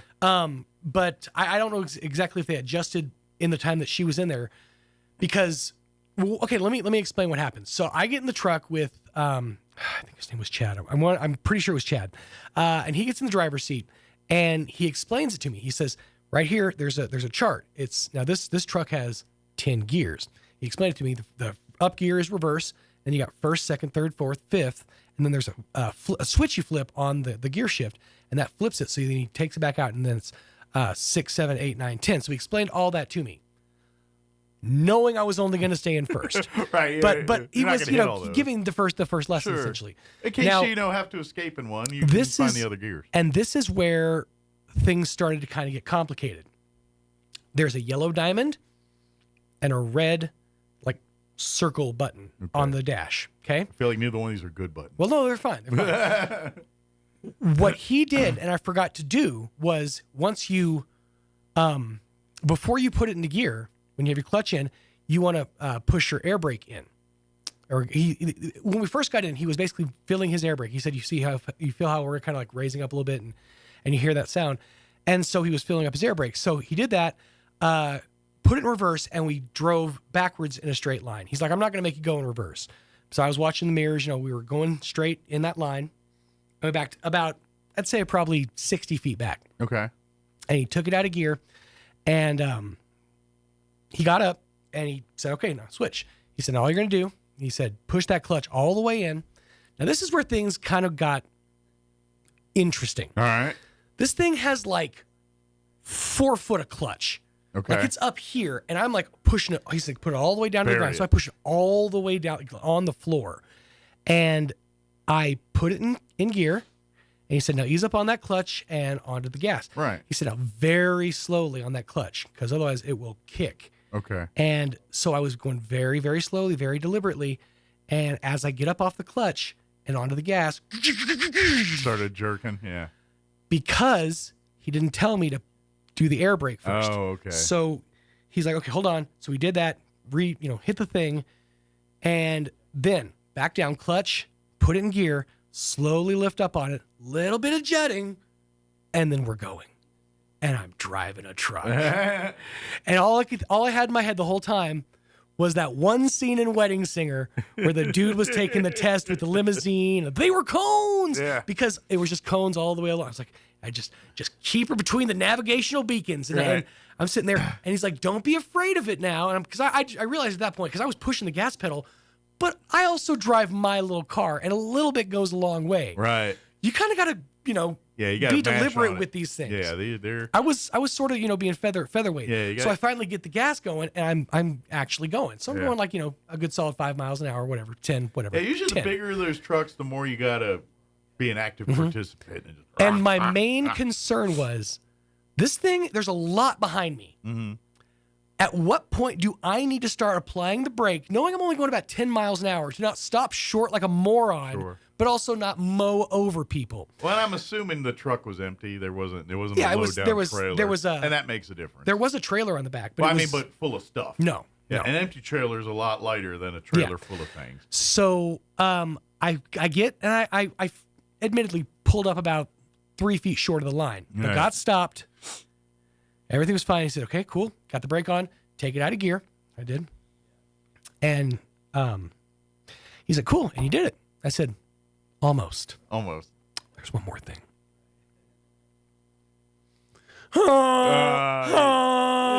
You gotta do it, right? Right. So when you have a horn because that was the thing. It's like the other trucks, whatever. But I just want to get to the horn. That's my inner 7-year-old. All right, quick question.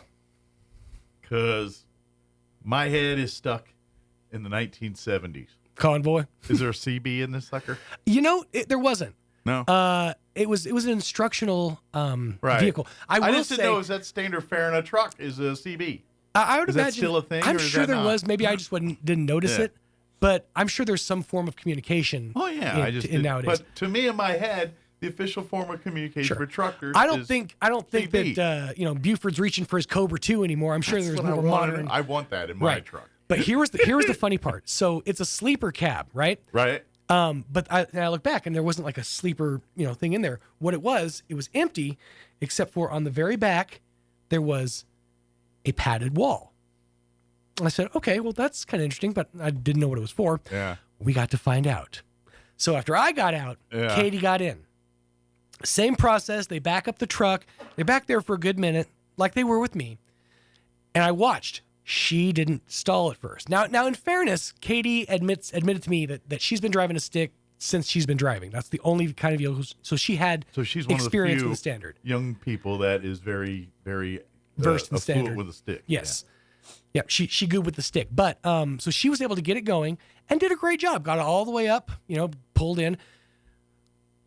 Now, here's where there was a problem. So she gets to the point where he's, okay, now stop. And that was probably about where I was, probably a good 5 feet, maybe 6 feet before the line. And so everybody's like, yeah, good job. And then next thing you know, at like probably a good 20 miles, what felt like 20 miles an hour, just juts forward real quick. I'm like, oh my God, what happened? Turns out it wasn't out of gear.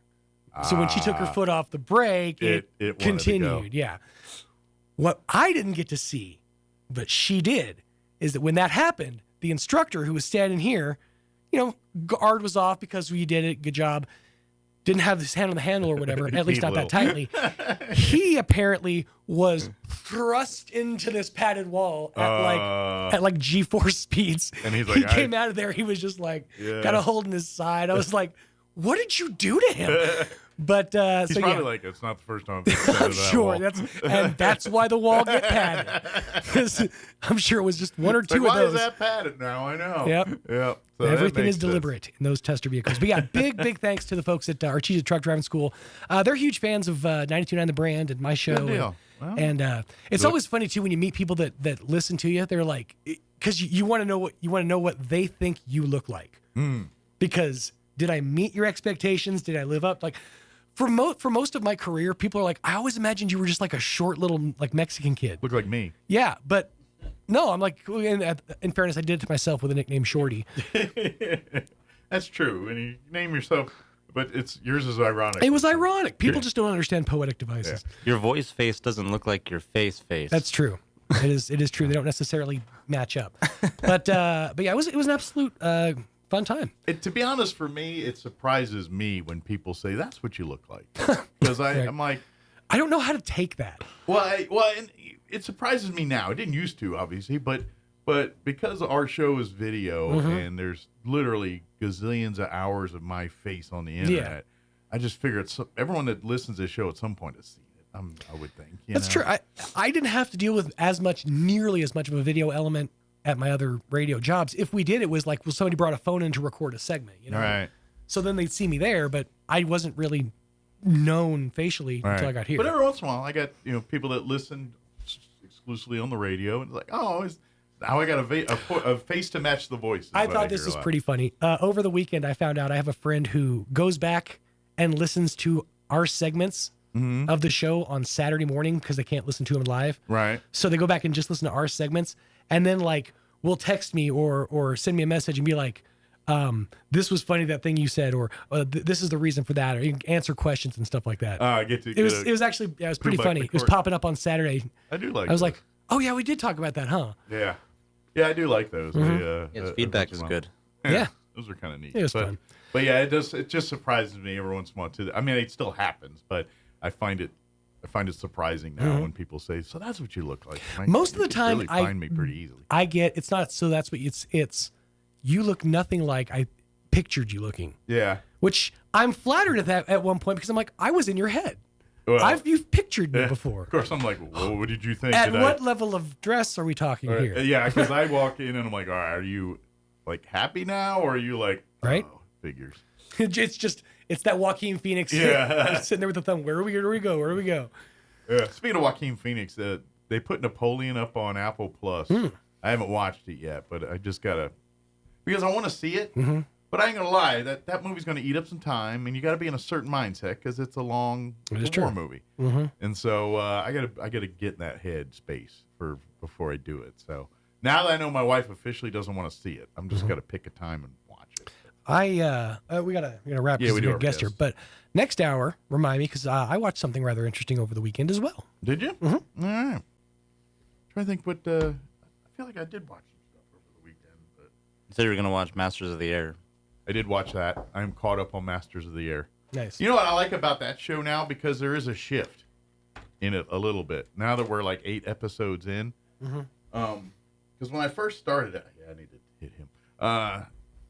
When I first started watching, I kind of was thinking, wow, they're just going to go through some of the missions of these bomb crews and stuff. But they're following this particular group of guys.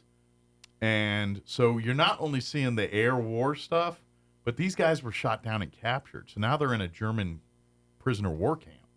And so now you're seeing like POW. Hogan's Heroes side of it a little bit here. Obviously not to the level of Hogan's Heroes. Well, because now they basically laid out this is what the job is. Now it's the interpersonal side of things. Now it's the story side of things. But now you're seeing like life in the gulag, so to speak, there in the prison camp, and seeing and it's kind of neat because this last episode they started incorporating the Tuskegee Airmen in a little bit, and some of their guys are captured and shot down, and now there's some of that interaction, which is kind of neat. Okay. And so now they kind of get like the working of kind of history, and you kind of see how that gets and that's slotted in. And to me, that's that lesson in how the military integrates everybody, and you kind of see it there because at first, you're thinking, oh, a couple of black guys come into this camp, they're going to treat them different and everything else, and yeah, there is always that going on. It's just what's going on, but. There was but you saw what happened. They show it in the show, like because of the work of the Tuskegee Airmen, like the Red Tails, these guys were kicking butt, and a lot of those Red Tail guys at that point were doing carrier escort, and so when the planes crashed and these guys are like, and they see the Tuskegee Airmen, at first you're thinking, oh, they're going to separate them because black guys, white guys, and it was the opposite. I mean, yeah, there was a little of it. There's always a few eggs, but most people are like, you guys saved our bacon over here. You saved our bacon over here. And they embraced them.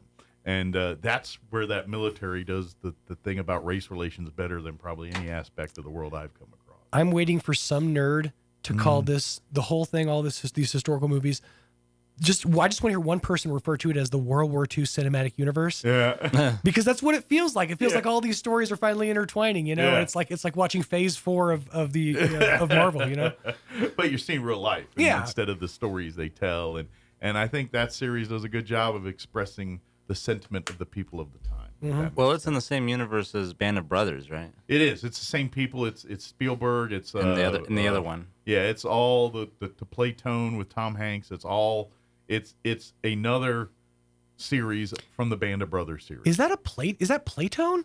Tom Hanks's production company's Playtone. I was like, is that still a thing? Because that used to be back in the 20s. If you look at the credits and stuff, it says Playtone Records. Wow, Playtone production company, all the Tom Hanks stuff. I didn't know maybe he revived and then it. Amblin stuff, which is Spielberg and all that. So sorry, just the Hogan's Heroes theme just playing in my head. Yeah, I heard you saying. I was like, wow, that's oddly accurate. And the intro and everything, where the Schultz is like saluting and stuff.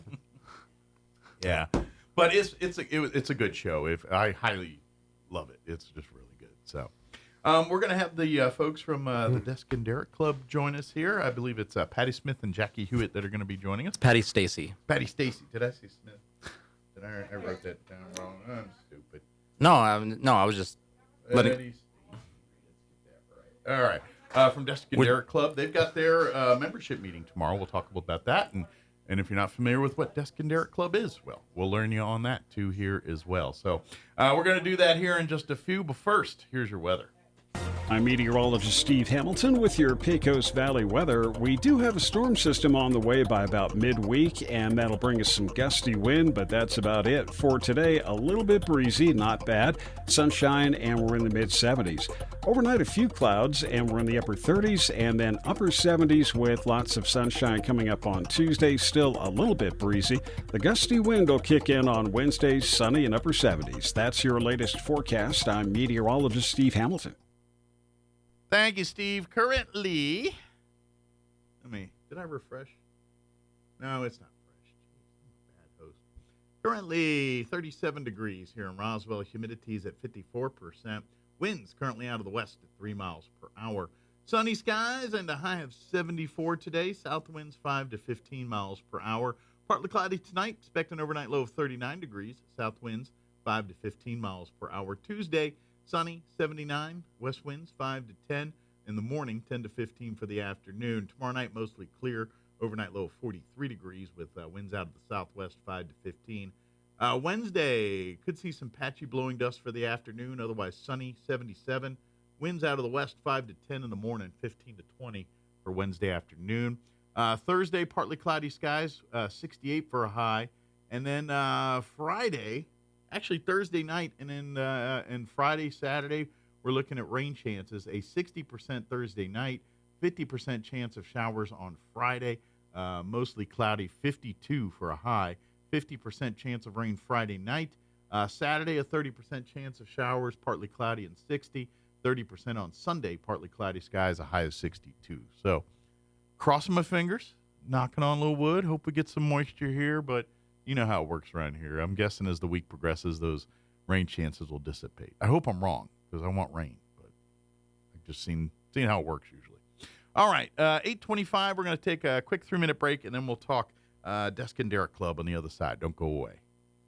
Innovation, service, integrity, and knowledge. J.S. Ward and Son Insurance Agency.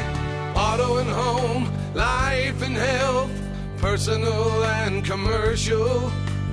Bonds too, since 1925. We have the coverage for you. Innovation, service, integrity, and knowledge. J.S. Ward and Son Insurance Agency. It's one of those things we've all had on our mind. No matter how much we want to ignore it, we all know that wisdom teeth can cause pain, teeth crowding, and even infection. Hi, this is Dr. Sarah Usher with Carabelli Dental. I am proud to be a part of an outstanding team who understands your concerns when considering wisdom teeth removal. Call us today and let our staff walk you through the process so that you are confident and prepared for your wisdom teeth removal. And don't worry, we have sedation dentistry options so that you can rest and feel at ease. Come see the team at Carabelli Dental. Call 575-622-4455. Over the next several weeks, we want to give you 5 key elements to a great marriage. This is taken from an article by Drs. Les and Leslie Perot. Hi, this is Pastor Troy and Julie Smotherman for The Joy of Marriage. The first one is ownership, taking responsibility for the good as well as the bad. 1 Corinthians 11:31 says, "Judge yourself so you won't be judged." It's talking about the judgment of God, but it also applies to our relationships, especially the ones that are closest to us, like marriage. If you'll just take responsibility for your own actions, it's so much easier for our spouses not to have to point out and criticize us. So we have to take responsibility for our actions and our reactions, our attitudes and our mistakes. You know, most people would learn from their mistakes if they weren't so busy denying them. You aren't responsible for what your spouse does. You are responsible for doing your part. So just decide today to do your part and take ownership. The Calico Cow Fabric and Gift Shop invites you to move on in and check out the fantastic selection of threads, fabrics, and patterns. Take advantage of a huge sale on Brother sewing machines. If you just want to tune up on your own machine, bring it on over for in-house maintenance. And with free lessons at the Calico Cow, you can learn from some of the absolute best. Let's keep the tradition and art of sewing going. The Calico Cow Fabric and Gift Shop, 200 East College in Roswell, right behind Farley's. Want to know how? Come see the cow. Asian Market brings the flavors of the East to Roswell. The market side has lots of new and different items, including new sauces and noodles to enhance your Asian dishes, plus new snacks and more. And the restaurant inside Asian Market has all Nook's favorites from 11 to 5, like wontons, egg drop, rice or noodle soup, crispy calamari, and the best barbecue fried rice in town. Dine in or call ahead for easy pickup. And find Asian Market on Facebook for updates on open times and specials. Hi, this is Nook. Come see me at Asian Market, 5702 South Main in Roswell. Call 575-840-5309. A Greek-Canadian man invented the Hawaiian pizza. His name was Tex Colorado, and he was from Detroit. Here's Mike Winters. And good morning. It is 8:28, and joining us in the studio this morning from Desk and Derrick Club here in Roswell, Patty Stacy and Jackie Hewitt with us. Good morning, ladies. How you Good doing morning. today? Good morning. We're good. How's I know you're like all of us. We're all kind of muddling through time change, and it's Monday, which is a double-edged. Dang it. Well, Mondays are always my bane of existence. But now it's an hour ahead of what you think it is. Well, you know, we have our meeting tomorrow, so we wanted to get all this in before our meeting. This is true. So if anybody wants to attend, they can let us know, and we'll put them in. Yeah, we'd love to invite everyone out. Tomorrow is the membership meeting for the Desk and Derrick Club. It will be taking place at the Elks Lodge here in Montana, which is 1720 North Montana. And that's going to be high noon on tomorrow here. And then I'm assuming they have a meal and everything. And then we have a guest speaker and a pretty good meeting. But that's why we need to know if you're going to come, because we have to give them the amount of meals and you're doing a we favor need to RSVPs. your fellow guests, because if you don't RSVP and then you show up, that's less food for other people, and you want to make people mad at you, cut into their food. Don't do that. Yes. Well, the Elks doesn't do buffet anymore, so if you don't tell me you're coming, you won't even have a plate. Unless you have friends that you can mooch off of. Right, that's right. Have You're to not share gonna with eat that somebody. mushroom, are you? I'll Yeah, take that's right. That's right. But just do everyone a favor. RSVP here today, like soon as these ladies get off the air. Don't do it right now because they're a little busy. But after they get off air here, and you'll RSVP to me via email at D_P_Stacy STACY at MSN.com. Very good, and we'll make sure we remind everybody. Great. Okay. Very do good. all that here. But before we kind of get into that, for folks not familiar with Desk and Derrick, obviously if you know a little bit about oil and gas, those are terms in the oil and gas industry. Right. But for people that aren't familiar with the Desk and Derrick Club, kind of give a little background and just explain what it is. I'm going to let my parliamentarian, all right, Patty, give you a little brief history. Robert's Rules expert in the room here. She's my go-to girl. I have to count on her. Everyone, because I do serve on a couple other boards, and we need the Robert Rules people because the rest of us would be in deep trouble. Exactly. Yeah, we've been around for a long time, and Jackie and I were just talking about our shared years of experience in the organization and in the industry, and we're feeling kind of old. But that's the part that stinks about doing things for a long time. I know. She just finished her third term as president. Third time. We're a small group, so and this is my third time. We rotate a little bit. But good news is they started when they were like 6, so yes, they're pretty young. So. That's what it was. Yes, thank you. My new best friend, Mike. Thank you. We're all a bunch of Doogie Housers. That's what we are. Exactly. Yes. So the Desk and Derrick Club was formed in 1949 by a woman named Inez Audie Schaefer. She was trying to get together with other women that worked in the industry. So it was originally kind of a women's club. Kind of like a wives support group club? No, more of a secretarial type thing. Okay. People that worked in the industry, and she wanted them to get together. So that started in 1949. And that formed the first association of desk and derrick clubs. Okay. So we are an international organization. We have clubs in Canada now, and but Probably in wherever oil and gas is bigger, Exactly. bigger chapters Exactly. and things. Wherever we're getting that stuff. There's there's a desk and derrick club. Calgary, more likely. Edmonton, that right. kind of thing. We've got a lot of them, but we have COVID kind of hit us, and so like everybody, so our membership's down. But we're working on that. Building back up and getting people back into the club again. Yeah. But in 1952 is when the Roswell Club was formed, and so we've been around since 1952. Yeah, hence the name And we're going strong. We're chugging along. We have 23 members right now, but we're working on getting more. And it is not a women's club anymore. Okay. It is for anybody interested in the oil and gas industry. And any kind of energy. To the community of it, yeah. Right. Exactly. Oil and gas and allied industries, anybody that's interested, anybody that works in it, you're welcome to join. I would even offer people that maybe don't know how the sausage is made and come educate yourself. Exactly. Right, because that's what we are, an educational organization primarily.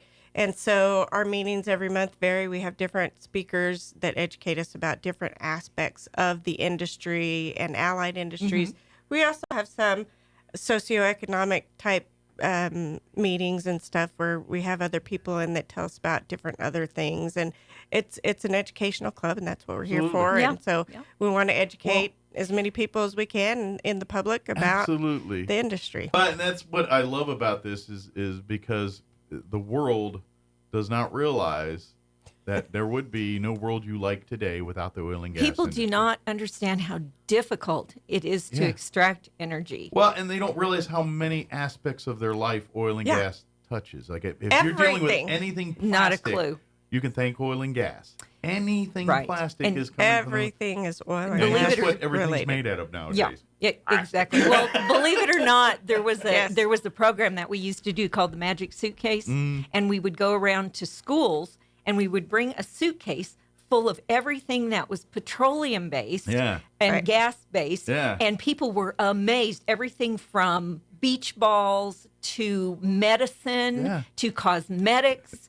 I mean, everything. And we'd be pulling this. Used to other sources of renewable energy right now, you rely on oil and gas to get you there. Exactly. That's right. And we'd be pulling this stuff out of the suitcase, and the kids would just be blown away because they had no clue. And that's why I love this, is because you educate folks. And, we live in a world where demonizing oil and gas is the popular thing to do. It's the politics of it are just a shame. And unfortunately, and don't get me wrong, and this is oil and gas too, they're in the same boat everyone else is. They wanting to move into the future, and if we can find better, cheaper ways to do this, great. But at the same time, we can't sacrifice how it's being done now just to move to that one thing. It's like everyone wants to go electric. I'm like, wonderful, but we're not even remotely equipped to handle it. The technology is not close. And the technology's not there. It's not there. Until you can give me a pickup truck that does the exact same thing in a farm or a ranch that a gas engine one does, no one's going to look at that thing. Exactly. And so, and we're not saying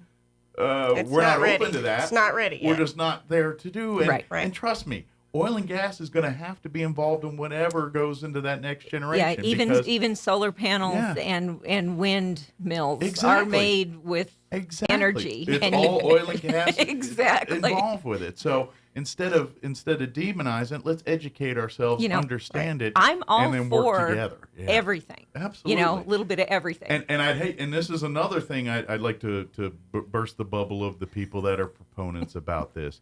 Guess who the people that are your oil and the people working the drill in, they're doing all the work that's being done. These are locals. They live in the same places they're drilling and working. Exactly. If anybody's going to be in partnership with the environment, it's the people that live there. We don't want to pollute where we live, so that's why there's such strict rules. And oh here's my the thing. goodness. Most of your oil and gas companies go above and beyond whatever government regulations they are required to meet. That is correct. Right, and there's a lot of regulations that we are required to meet. And they go above and beyond. So anytime they start throwing sand dune lizards and prairie chickens and minnows and everything at us, guess what? They're protecting the companies have been working with the locals companies on are those protecting We have to do long all before. of There's that. not a prairie chicken problem. They just move where the food is because we hit a drought.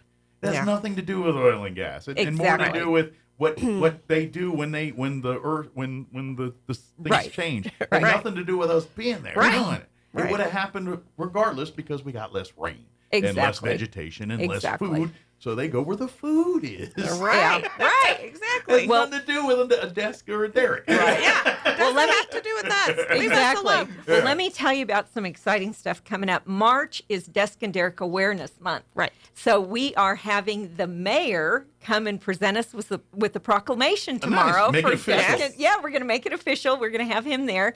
And then our speaker is going to be John Worrell. Okay. And a lot of people know John. For those that's not the industry, he's with Monsanto Oil and Gas. Yeah. Okay. And listen to what he's going to talk on. This is great. Yeah, the topic is really funny. The topic is big changes in the oil patch and the niche of the Roswell Mafia in southeastern New Mexico, oil and gas. All right. So that we are very interested to hear this. I mean, that ought to get your antenna up Absolutely. and think about what in the world is he talking about, the Roswell Mafia? And to be honest, I think on the outside, on the oil and gas, we're kind of right on the bubble. You know what I mean? Yes. Like we're involved, but not like Eddy County's involved. You know what I mean? This is we're not quite there. This is true. So I'm kind of curious what the Roswell Mafia is all about. That's what we're talking Although about. I like the term Kabbalah. That's a fun term too. Roswell Kabbalah could be a good there you go. offshoot. But, so we sent out some mailer, or not mailers, but we put on our website, our Desk and Derrick website, about this, and then we've invited the Artesia Club. Good deal. And we've also... So we might pull in some of the out-of-county and Desk and well, Derrick we've invited people, people with... Our Facebook page. Our Facebook yes, page. Yeah, which you do. For we folks, have a Facebook page. If you look on, when you get to the search bar there on Facebook, type Roswell Desk and Derrick. It'll be the first thing that pops up. And then on the first thing on their page is the flyer for the event here tomorrow. In honor of St. Patrick's Day, it is in the green decor. Yes. So feel free to wear green St. Patty's tomorrow. Day. Yes, that's right. It's your day. This is her it's day. My birthday. It's my birthday that day is too. it? So My it is sister-in-law truly my day. Well, happy birthday! It's my sister-in-law's birthday, the 17th. Oh, well, 17th, St. Patrick's Day. Yes, is her St. birthday. Patrick's Day is my birthday. It's weird. My wife, her birthday's Halloween. Her sister is St. Patrick's Day. Oh, wow. That's good because it's easier to remember. Yeah, You know it what? is easier to remember. Saved my bacon a few times. but please come and RSVP today. Yes. That way they can make sure there's a meal for you here. Yes, I have to call in to Sergio today and give him the head count, or first thing tomorrow morning anyway. Let's dangle a literal carrot here. What's on the menu for chicken lunch? strips is tomorrow. Can't go wrong with chicken strips. Ain't none. I'll And the food has been terrific. Yeah, oh my gosh. Sergio's really great at the Elks. So their food is really good. If you leave there hungry, it's kind of your own fault. Well, come for the meal. That's right. As well as the But stay speaker. for the information and come and enjoy. Yes. It is at the lunchtime, so we got your lunch plans covered. We usually go for about an hour and a half because we do lunch and then we do our meeting. And you guys meet every business. month, right? Yes, every month. A monthly meeting. It's not to this level bigness, but but they do meet every month. Yeah, we do meet every month. It's the second Tuesday of every month at noon at the Elks Lodge. Good deal. So come on down. Yep. And do you guys do lunch every time too, or is yes. it just yes. for this one? So, yes. Every time. So if you're like, okay, chicken strips, this then make is sure you how come it is next every month month. to see what's on the menu then. That's right. That's right. The food is the thing. Let me tell you what's coming up, though. This is really exciting. We've got the Western Region meeting is coming up, and that's going to be in Corpus Christi this year, believe it or not. And that's April the 18th through the 20th. And it's going to be with the other Western Region clubs. And you need to tell them we have who they are. 30 clubs altogether in the association. And in the West region, we have 8 clubs. And Roswell's just one of those. So we have 4 different regions, and we're in the West region. And so we have a regional meeting every year, usually in April. And then we have an association convention every year in September. Just kind of making sure the entire Desk and Derrick community are on the same page there. Right. Obviously, because there's a message and things, and so make sure the message is the same at every Desk and Derrick What was club. really exciting is last year we had the association meeting in Albuquerque. So we were involved in the planning of it. We got to and help it was plan that. Fabulous. Do some stuff. Yeah, wonderful. So if you want to get involved more locally in our local level Desk and Derrick Club, it also is a opportunity to get involved in state and bigger issues. Yeah, too. This year we're going to Dallas. Good deal. To Dallas, Texas for our ADDC meeting, which is the Association of Desk and Derrick Clubs. Excellent. That's our convention. Yeah. Do you guys, with the Desk and Derrick, do you guys do a lot of work with our local politicians and stuff, kind of keeping them abreast on some of the things oil and gas is about? Or I think on the other aspects of association oil and gas, or other aspects of oil and gas industry that work on the that kind of association level, I think we do have a lot of help in that aspect. Not necessarily Roswell per se, but we do go to things like we just went to the oil show. Jackie and Jan went to the oil show in Odessa that they have, and so we try to keep them informed as much as possible. But you guys are more the Desk and Derrick. Their side's more public. We're more about educating. We kind of try and stay away from politics. Sure, you're wanting to educate the general public, but we're trying to on what the oil and gas industry is all about. People in the industry and the general public. There's other aspects that work on our politics. We're such a big educational organization that we also have scholarships that we do. We have a scholarship in Socorro, an endowment, a very large endowment that we did because we received a great deal of funds from the dinners that Eddie David has thrown, the energy dinners. And we helped out with those. And so through that donation to the club, we created an endowed scholarship. And so we give scholarships out to people trying to go into this industry. And then we also created a scholarship fund at Eastern New Mexico University, Roswell, for more of the trade type stuff, welding and the automotive, stuff like that. And so we donate regularly to that scholarship fund as well. And so we're really about education. Our fundraising. Awesome. We have a golf tournament every year, and that's our big fundraiser. And it goes back to the kids. It's going to be in August this year. We're a 501c3, and so exactly. So that's kind of your big main side too, is working with our local communities, right. Getting the next generation of oil and gas experts in their field and everything else, that's and what giving them the because like we said at the beginning of this conversation, every aspect of what happens in our future when it terms is moving us forward.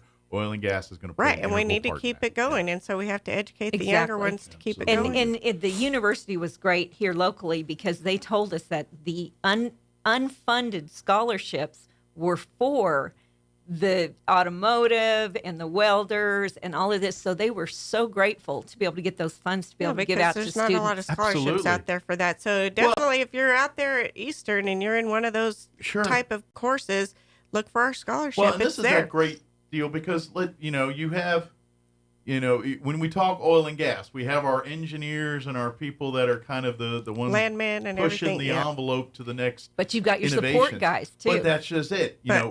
The oil don't flow unless there's those people at the derrick. You need welders. You need truck drivers. Exactly. You need to earn those skill sets and to get that formal education translate and that's going to be their best server because we all know oil and gas is a volatile industry. Well, it's about supply and demand. When demand's up, everybody's up and down. When demand's down, then nobody's working. But guess what? These people that are now trained as welders and everything else, when times are not good and they don't need them at the derrick, they can write their own ticket wherever they want because Yep. If you ever met a broke welder, it's because they're broke by choice. I know. That's a really good field to get into for sure. Yep. That's all I'm saying. They get to work. That's right. They can and write there's their own different ticket. types of engineers, and we're glad for that because different engineers, you need different engineers but for different things. And so, the petroleum engineer is very important, and that's what we really target at Socorro. Absolutely. Petroleum engineers. Well, and that's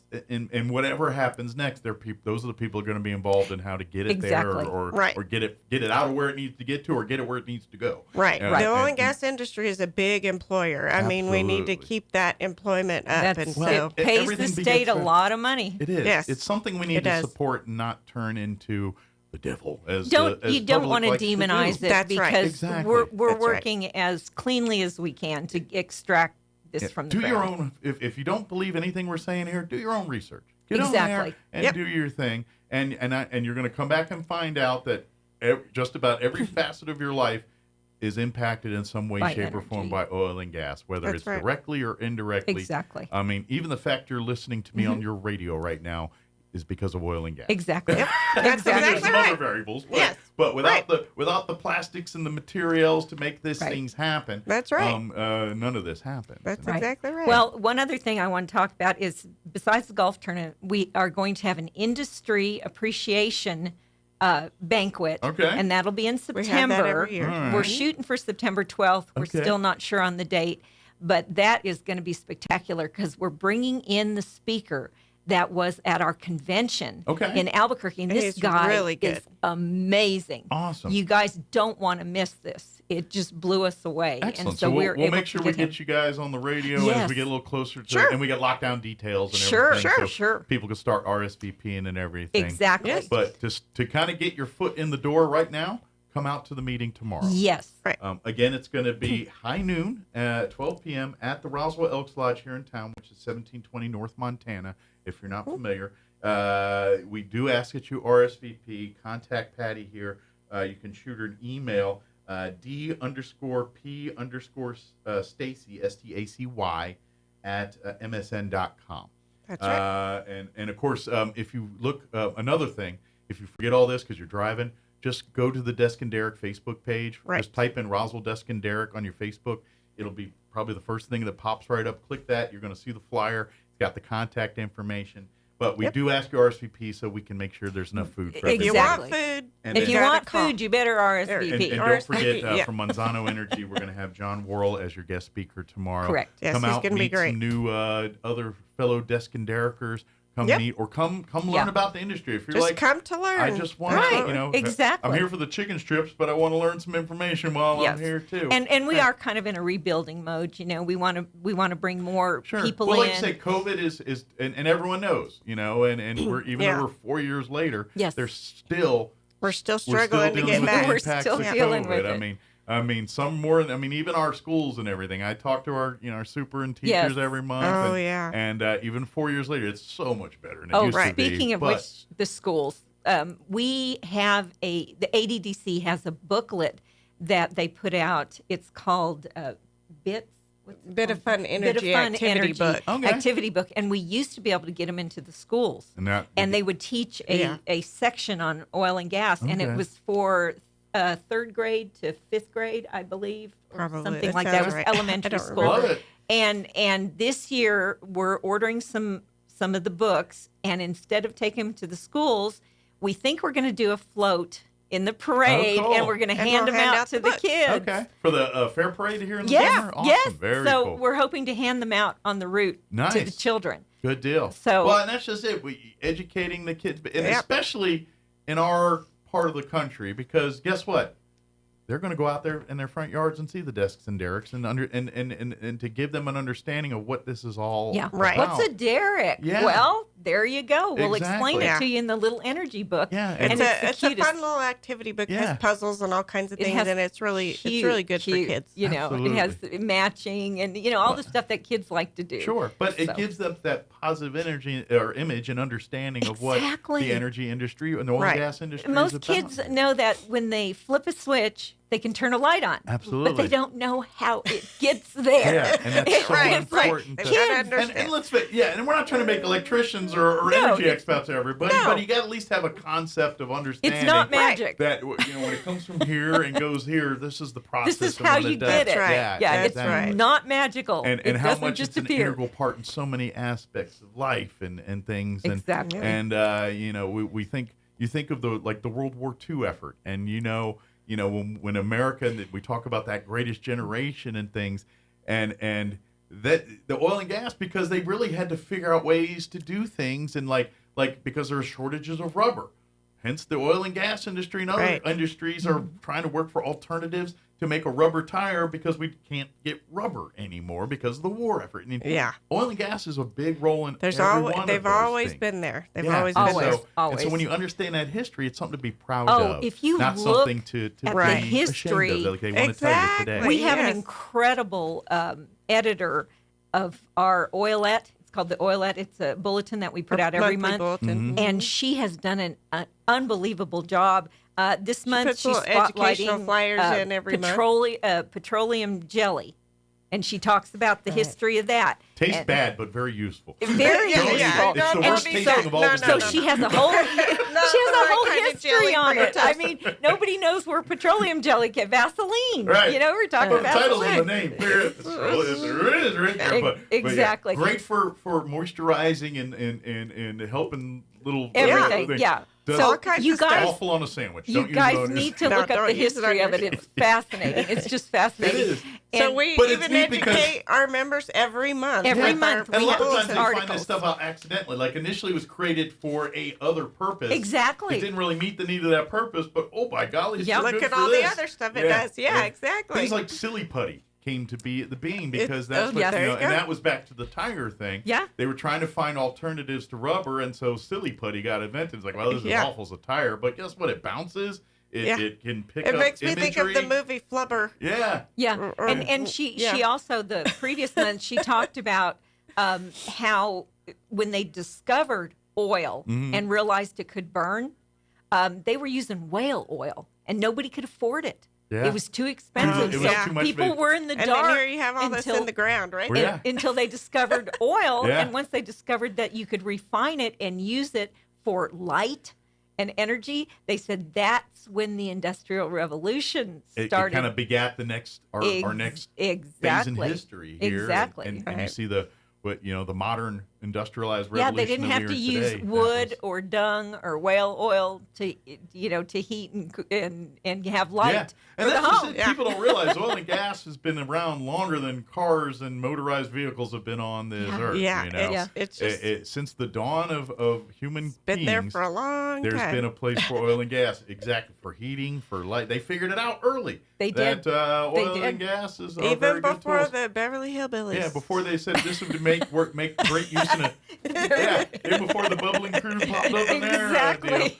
But there were so many uses before the internal combustion engine showed up on Earth here. Right. And it was the Beverly Hillbillies.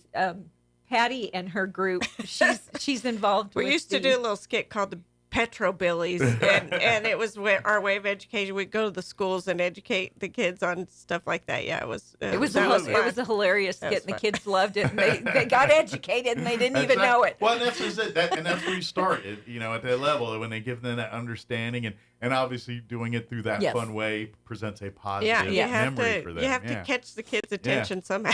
But you want to set that table as it's there to help, not to be an adversary. Right. Yeah, exactly. And we live too much in a world where there's enough people telling you to ask them what their solution is, though. That's next time they get on to you, say, well, what do you think we should do? And they're going to say stuff like electric, like, all right, well, how are we going to do that without oil and gas? Explain that to me. Yeah, my favorite thing is the video of the guy who has an electric car and he gets stuck out in the middle of the desert and he's calling for somebody to bring him gas, and they're like, your car's electric. And he opens up the trunk and there's a Honda gas engine in there that he has to fill up to charge the electric car.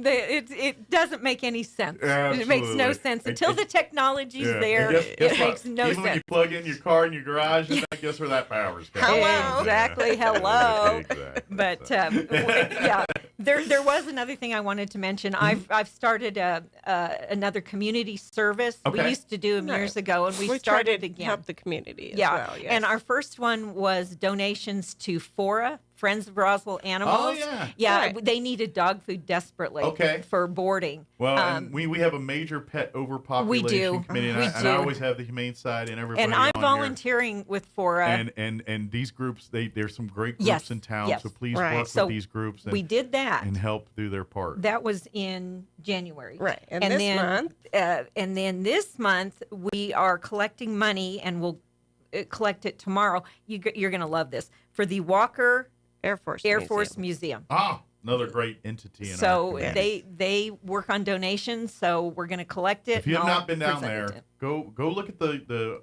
American Airlines flight schedule, and their hours are based around that. But here around noon today, get on down there and walk down there. Yeah. Drive down there. Have lunch. Yeah. They have great Have the burritos cafe and everything out there. Oh, yeah. I wanted to try that. Pretty good burritos. I've had a couple there while I've been there. Now we don't. I don't miss food. I don't miss food either. Trust me. And then come come and take a gander through that, which we get some. It's completely free, and I guarantee because they really there's two things they do out there. One is the history of the Air Force Base, the Army Airfield, and things, but it's also our role during the Cold War with the interballistic continental ballistic missiles and stuff. And we were the early generations before they got into the more modern ones, these Minutemen and stuff. The Titan, even before the Titans, the Atlas, the ones that were liquid fueled, and not the more dangerous ones that weren't the fuel cells and things.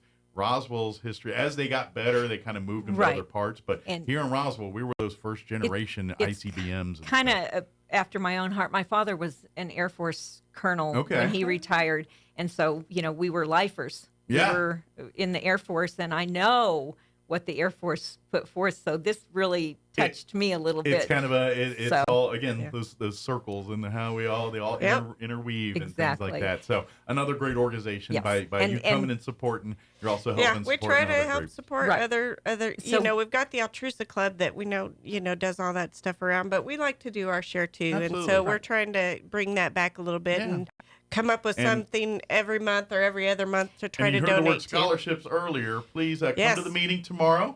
If you're like, I'm looking for scholarships for my children, keep your ear in the ground. Come have lunch with us tomorrow and come to the Elks Lodge and we'll learn you a little bit more about them scholarships. Yeah, we're looking at the Roswell Community Disaster Relief for our next community service project. And they're doing a lot right now, working with the Many Hands organization for the Gonzalez Warming Center.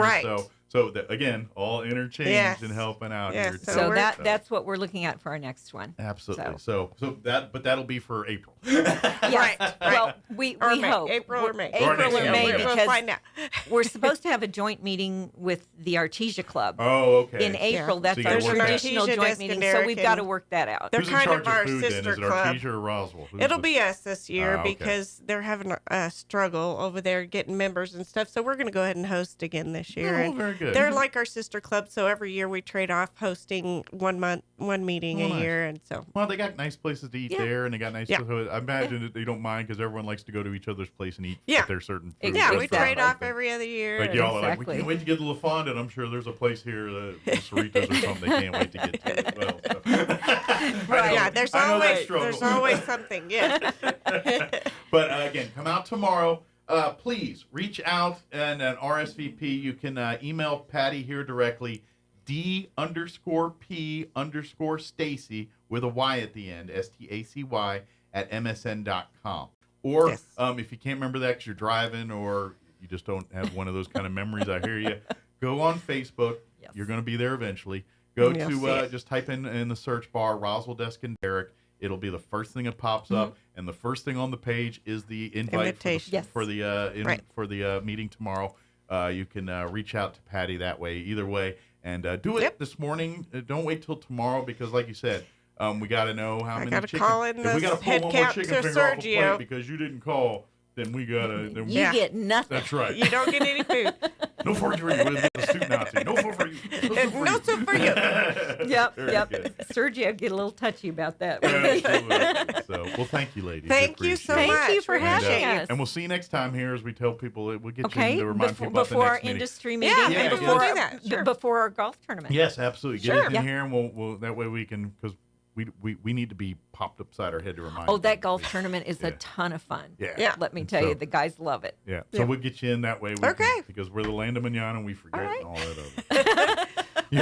We appreciate it. Thank you so much. I'll give you a call in August. Perfect. Sounds good.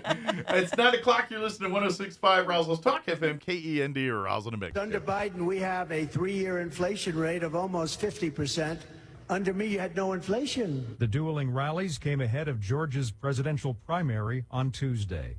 Greg Clugston, Washington. NATO has its 32nd member. A Swedish flag flies over NATO headquarters today. A further expansion of the alliance 2 years after Russia's invasion of Ukraine persuaded neutral Sweden to seek safety under the alliance's security umbrella.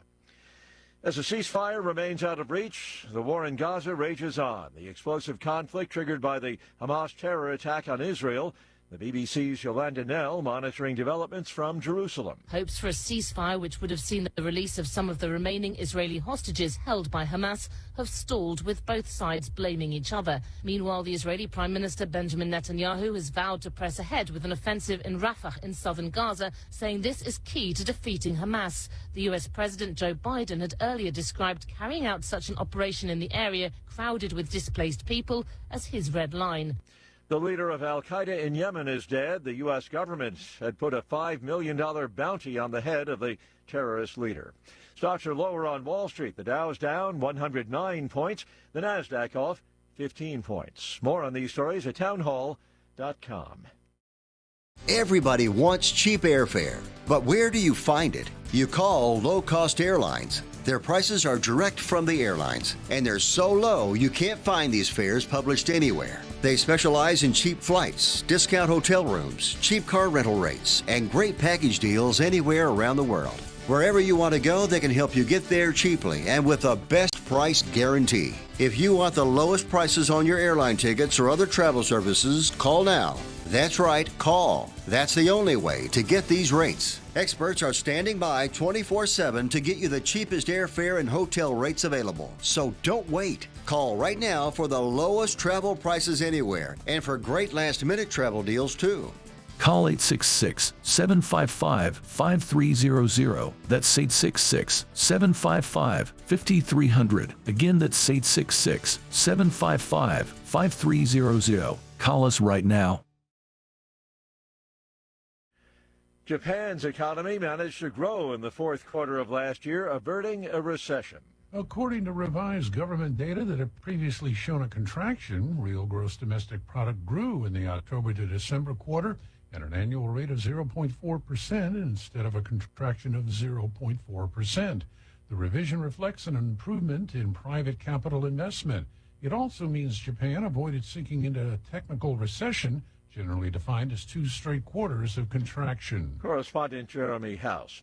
A union representing many of Germany's locomotive engineers has called for another strike in a long, bitter dispute with the state-owned main railway operator over working hours and pay, drawing sharp criticism from the country's transport minister.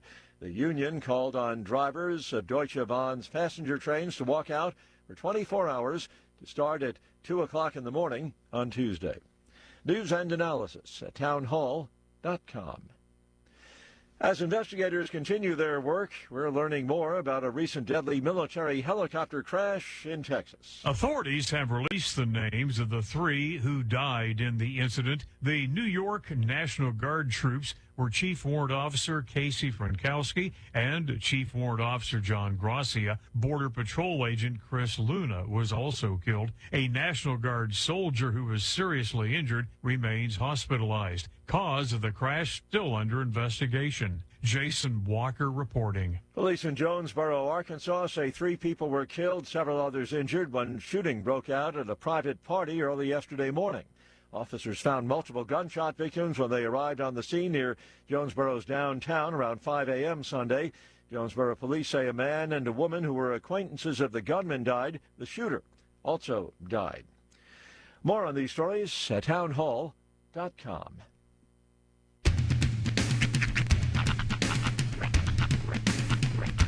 What in the wide, wide world of sports is going on here? I promise you, whatever scum did this, not one man in this force will rest for 1 minute until he's behind bars.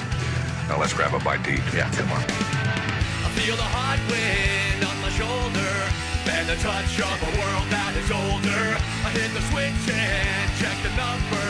I leave it on and then I slumber. I hear the rhythm ringing through it. Flamenco guitar and cumbia music. I hear the talking of the DJ. The demolition, what does he say? I'm on a Mexican radio. I'm on a Mexican radio. Broadcasting live from high atop the J.P. White Building in downtown Roswell, New Mexico. It's Mornings with Mike Winters on 106.5 Roswell's Talk FM. Is that what I sound like when I talk? Now, here's your host, Mike Winters.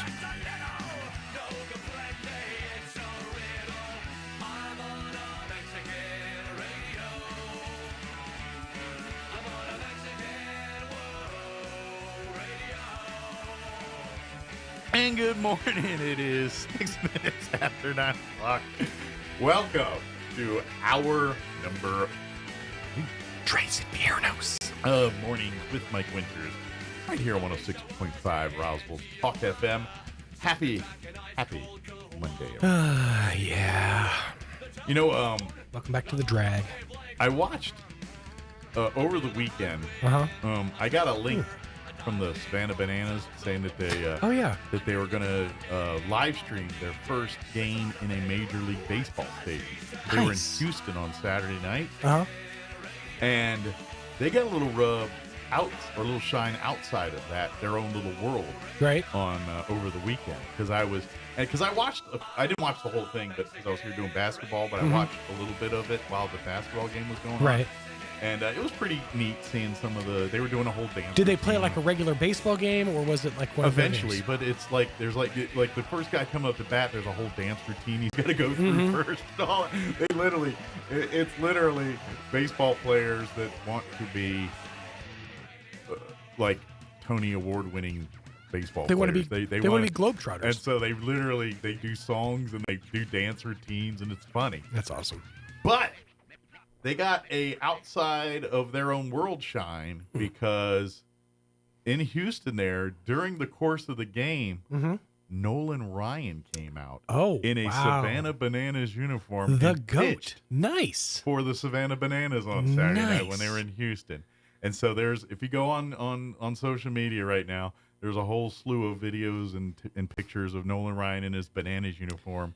Having some fun with the Bananas on Saturday. I bet that man still has a heater. I bet he could still throw some heat. I wouldn't mess with him. That man, is he 80s yet? How old is he? He's got to be. I have no idea how he is. When he was literally the only thing I cared about baseball when I was a kid was Nolan Ryan. Like, in all fairness, and in the world today, if Chuck Norris turned evil on us, we got to turn to Nolan Ryan. Nolan Ryan is our only hope. Us. Yes.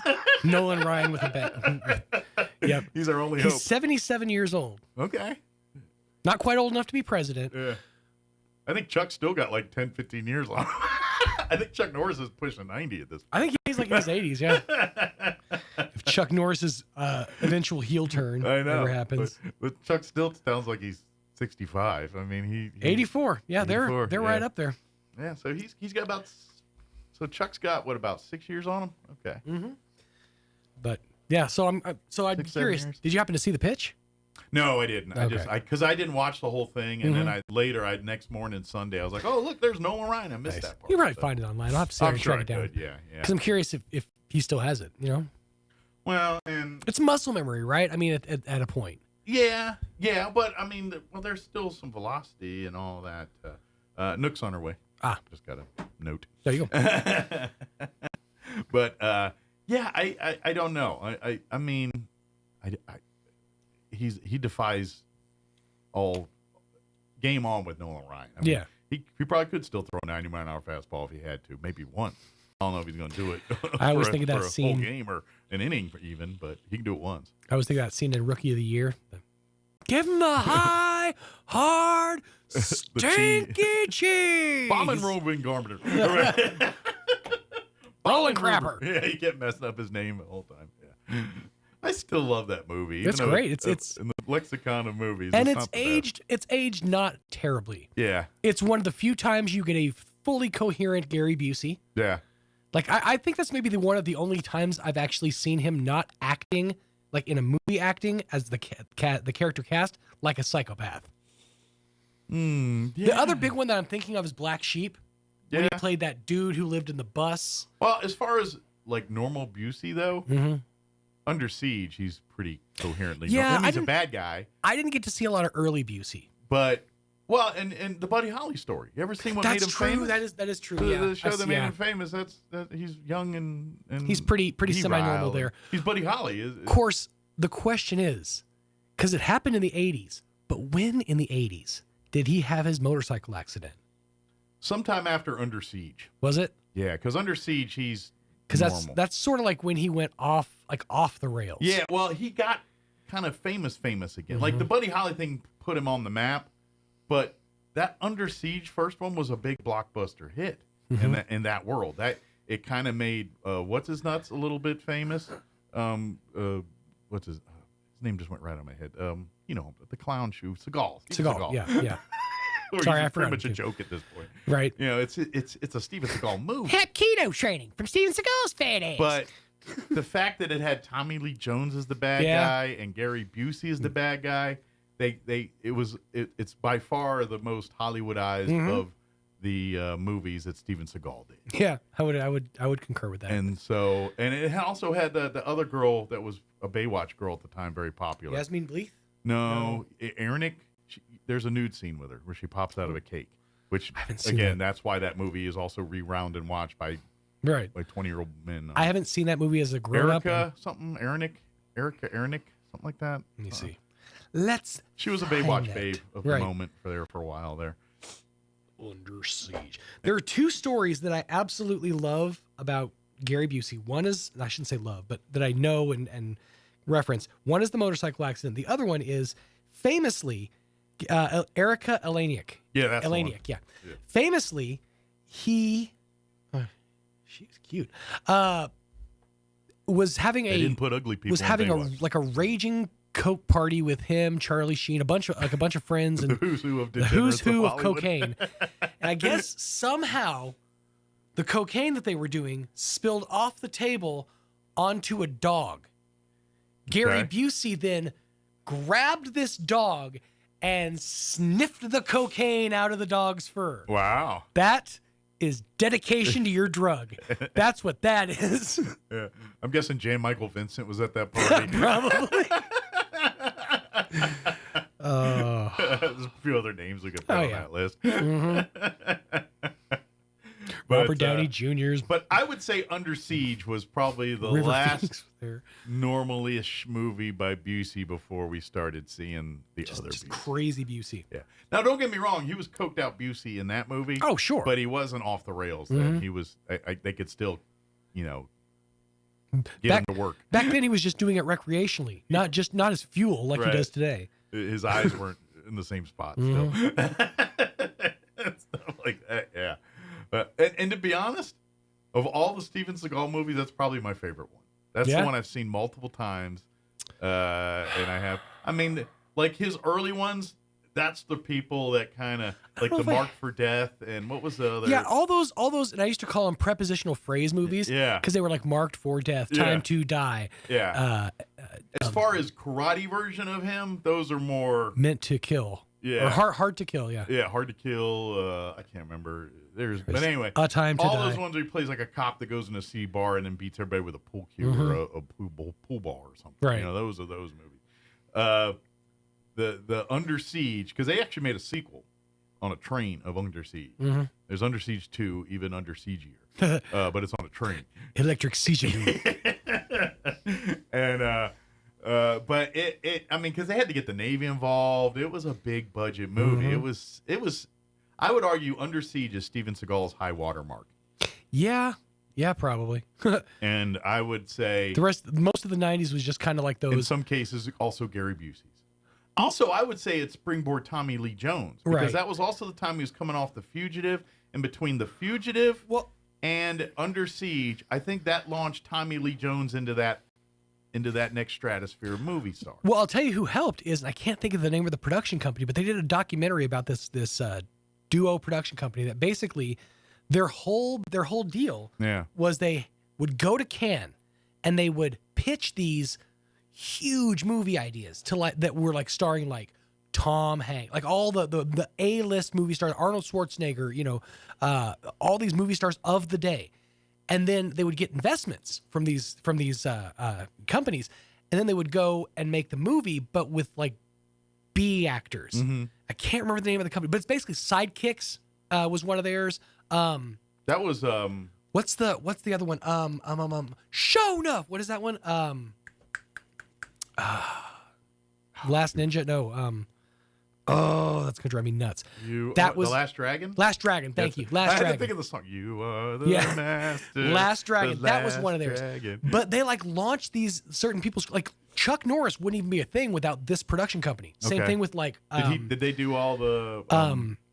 What was the series that Chuck Norris was more famous for? like Soldier of Fortune. Yeah, or like something all like of that, those. I can't remember All what of those it's called. Yeah. all those movies were basically this production like duo. And then like they Jean-Claude Van Damme, same thing. Yeah. I think they did Seagal for a little while. Sure. It makes But- well, and to be honest, if you put one of those movies out in the 80s, it was going to do well at the box office. But if they're- it starred Jean-Claude Van Damme or Seagal, Right. or Chuck Norris or even your that's when the Van Dammes even and Jason Statham was the next generation. He was the next go but around. like Stallone, and, I would say Daniel Arnold, Craig, Jason Statham, they're Stallone like and Arnold were the one seed.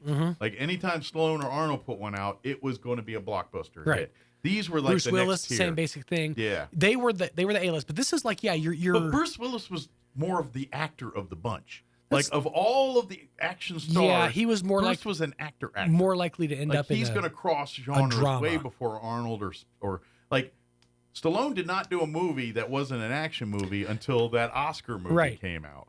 Well, Or Stop or My Mom Will Shoot. That and was that's, the level and of that's what it is. If you're such a action star, there's only one place you can go. You can't go to the middle. You can't Yeah. go drama. You go balls out action or balls out comedy. Yeah. Now- It has to be one of those two. Now, don't get me wrong.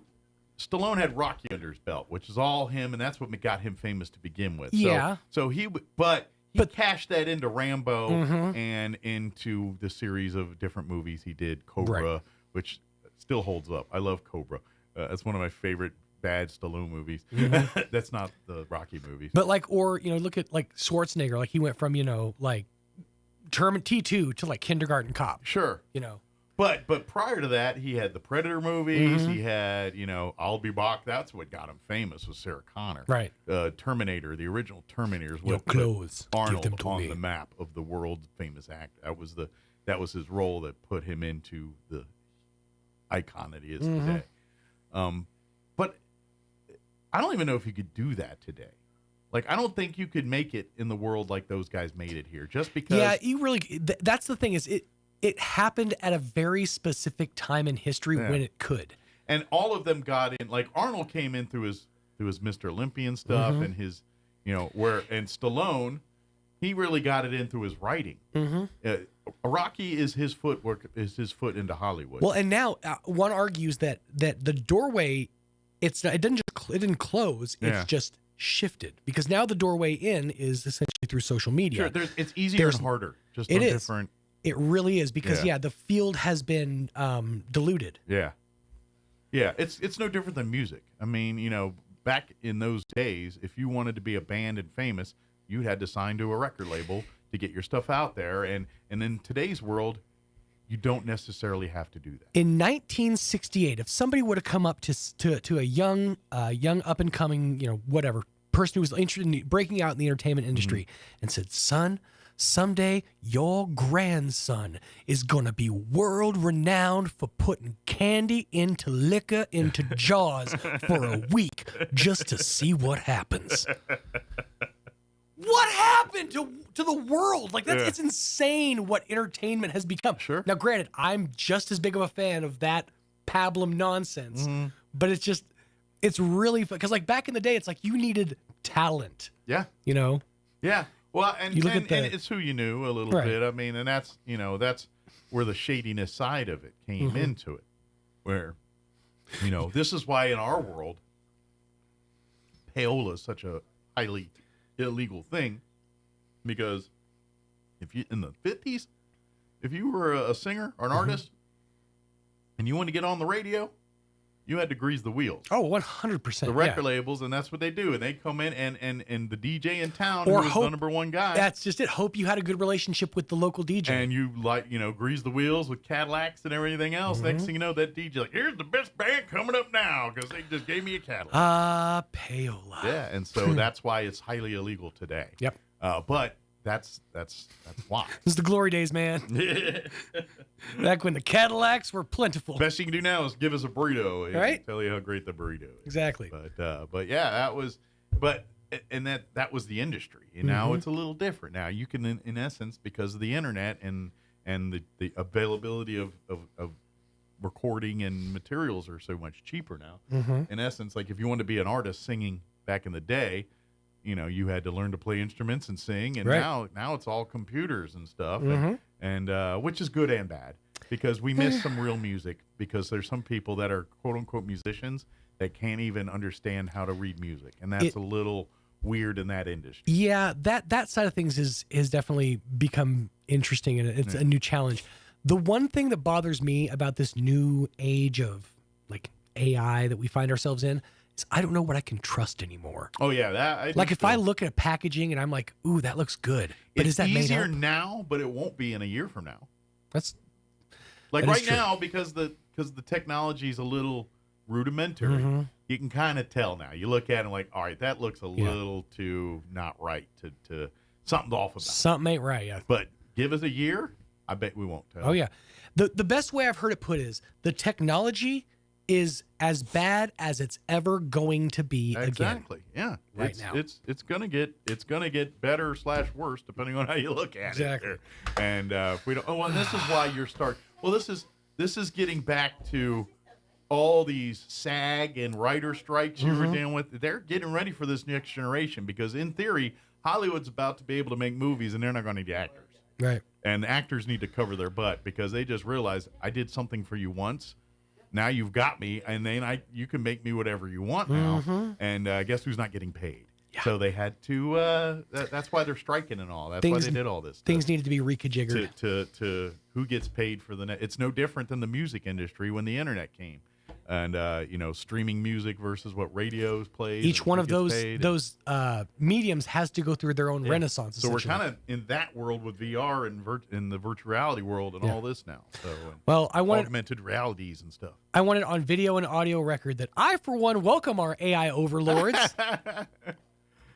Well, it doesn't matter whether you do it or not. They're going to change you to do that anyway. Yeah, I know. And they're going to know that was disingenuous anyway. You and me, we got 300,000 hours of us doing. They're going to manipulate us. Don't trust anything we say in the future. Yeah, it really worried me when Roy was like, "Hey, can you guys give me just some clean audio of you two?" I'm like, I don't know if I want to do that. Yeah, we may say things in the future. If it sounds really weird, even weirder than we normally are, probably we've been hacked. Exactly. Well, let's just talk delicious crispiness now. Nook with Asia Market going to join us here in just a few. Give us an update what's going on over at Asia Market. But first, let's get you up to date on the weather. I'm meteorologist Steve Hamilton with your Pecos Valley weather. We do have a storm system on the way by about midweek, and that'll bring us some gusty wind, but that's about it. For today, a little bit breezy, not bad. Sunshine, and we're in the mid-70s. Overnight, a few clouds, and we're in the upper 30s, and then upper 70s with lots of sunshine coming up on Tuesday. Still a little bit breezy. The gusty wind will kick in on Wednesday, sunny and upper 70s. That's your latest forecast. I'm meteorologist Steve Hamilton. Thank you, Steve. Currently 43 degrees here in Roswell. Humidity is at 47% with winds out of the northwest at 3 miles per hour. For today, we are looking at sunny skies, mid-70s for a high, so it is going to warm up, 74. South winds 5 to 15 miles per hour. Partly cloudy tonight with an overnight low of 39 degrees. South winds 5 to 15 miles per hour. Tuesday, sunny, pushing 80 tomorrow with west winds 5 to 10 in the morning. 10 to 15 for Tuesday afternoon. Tuesday night, clear skies, overnight low of 43, southwest winds 5 to 10. Wednesday, a little breezy, high of 77 with west winds 5 to 10 early, 15 to 20 for the afternoon. Could see some patchy blowing dust Wednesday afternoon as well. Thursday, sunny skies and a high of 68. And then Thursday night, Friday and Saturday, we're looking at rain chances. A 60% chance of rain Thursday night.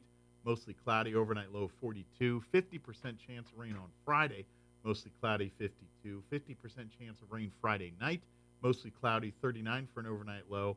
And then for the weekend, 30% chance of rain Saturday, partly cloudy, 60 for a high. 30% chance of rain Sunday, partly cloudy, 62 for a high there. All right, 9:25, we're going to take a 2-minute break, and then Nook with Asian Market, who's brought things. She's got a bevy of snacks and juices here, I think, for us to try. Some new stuff on the shelves at Asian Market. Don't go away. You're listening to Mornings with Mike Winters. Artesia General Hospital's family practice providers support the healthcare needs of every member in your family, no matter their age. With locations in Artesia and Carlsbad, our compassionate experts offer a full range of primary services and can help manage chronic conditions, treat illness and injury, and coordinate specialty care. Whether you need a medical provider for your entire family or are getting on track with your annual checkup, we're here for you. Reach out today at artesiageneral.com/family. Pecos Valley Production is excited to announce their online ordering has never been easier because now you can order from PVP online in Spanish. Simply head for PecosValleyProduction.com and switch the tab on the bottom left of your screen from English to Spanish. Now, it's never been easier to get access to the healing and calming products you need simply and affordably. Just log on to PecosValleyProduction.com and switch the tab on the bottom left of the screen from English to Spanish. Pecos Valley Production. Dairy to dank since 2016. Must be 21 or over with valid ID to purchase. Who doesn't think the dentist is a big deal? I know what you're thinking. What will they find? How much will it hurt? What are my options? Hi, this is Dr. Sarah Usher, and I am here to tell you that here at Carabelli Dental, it is our job to put you at ease. With options like sedation dentistry, you can rest assured that regardless of what dental work you might need, you can get it done while resting comfortably. Call our office now and speak to our knowledgeable staff about setting up your new patient appointment. Come see the team at Carabelli Dental or call 575-622-4455. Rosa, have you decided where you're going to college yet? There's so many choices. I'm still not sure. Well, I've decided to attend the University of New Mexico. It's the only Research One university in the state. It's the flagship, and their academic programs are among the best in the nation. The University of New Mexico? Can I still apply? Of course. UNM is New Mexico's best university, and residents of New Mexico get preference in admission. Apply now, and we'll attend UNM together. The University of New Mexico, New Mexico's University of Opportunity. Apply today at unm.edu. It's possible to turn peanut butter into diamonds. Peter Pan tried it with his buddy Skippy, but they couldn't do it in a jiff. Here's Mike Winters. And good morning. It is 28 minutes after 9 o'clock, and joining us in studio this morning, Nook from Asian Market back with us. Good morning, Nook. How are you doing today? Good morning, Mike. How are you? Doing well, well. How are things at Asian Market this morning? It's good. Oh, good this morning? Not yet. No, it not ready yet. But of course, for folks not familiar, Asian Market is a wonderful market and restaurant located on Main, South Main, as you're heading down towards the college. It's on the southbound lane there. Look for the big blue sign there. It'll be on your right as you're heading south towards the south end of town. If you're coming from the base, it'll be on the other side of the road there. But one half of the facility is a big market that sells products from all over Asia. So if you're looking for stuff from China, Thailand, Philippines, Japan, all the Asian world there. Taiwan, Hong Kong, something like that. Everything from canned foods to sauces to meats and vegetables to everything else there as well. And then the other half is Asian Market, the restaurant, where they serve delicious Asian Nook's creations from her kitchen, soups, salads, your traditional Asian dishes. Pretty much, she works it all there for you. Yep. So, if you've never been in, you need to make today your first day because it's an experience. You're going to come. I guarantee there's going to be at least one product on the store shelves that you're going to want to have or put in your home. You're going to see a lot of cute things in there. Yeah. Cute new products in there. And as I say every time, best some of the best Asian food I've ever had in my life comes right out of that facility at Asian Market. Thank you. There. So make sure you come in. I say it every time. I always tell people, if I ever go to Thailand and sit down in a family's home and have a meal, I picture what I have at Asian Market is going to be the closest thing to that experience. So, pretty cool stuff. Now, that being said, you've got, first off, before we try some of the new products, you got some logistics news for everybody here. You guys are going to, now that the weather's getting warmer, you're going to start being open a little bit later for folks and things like that. That's the main thing today is kind of like, I want to let everyone know that our Asian Market and the restaurant will be expand for the summertime. Nice. So from 10 to 7. Okay. And the restaurant 11 to 7. But on the restaurant part, just do me a favor.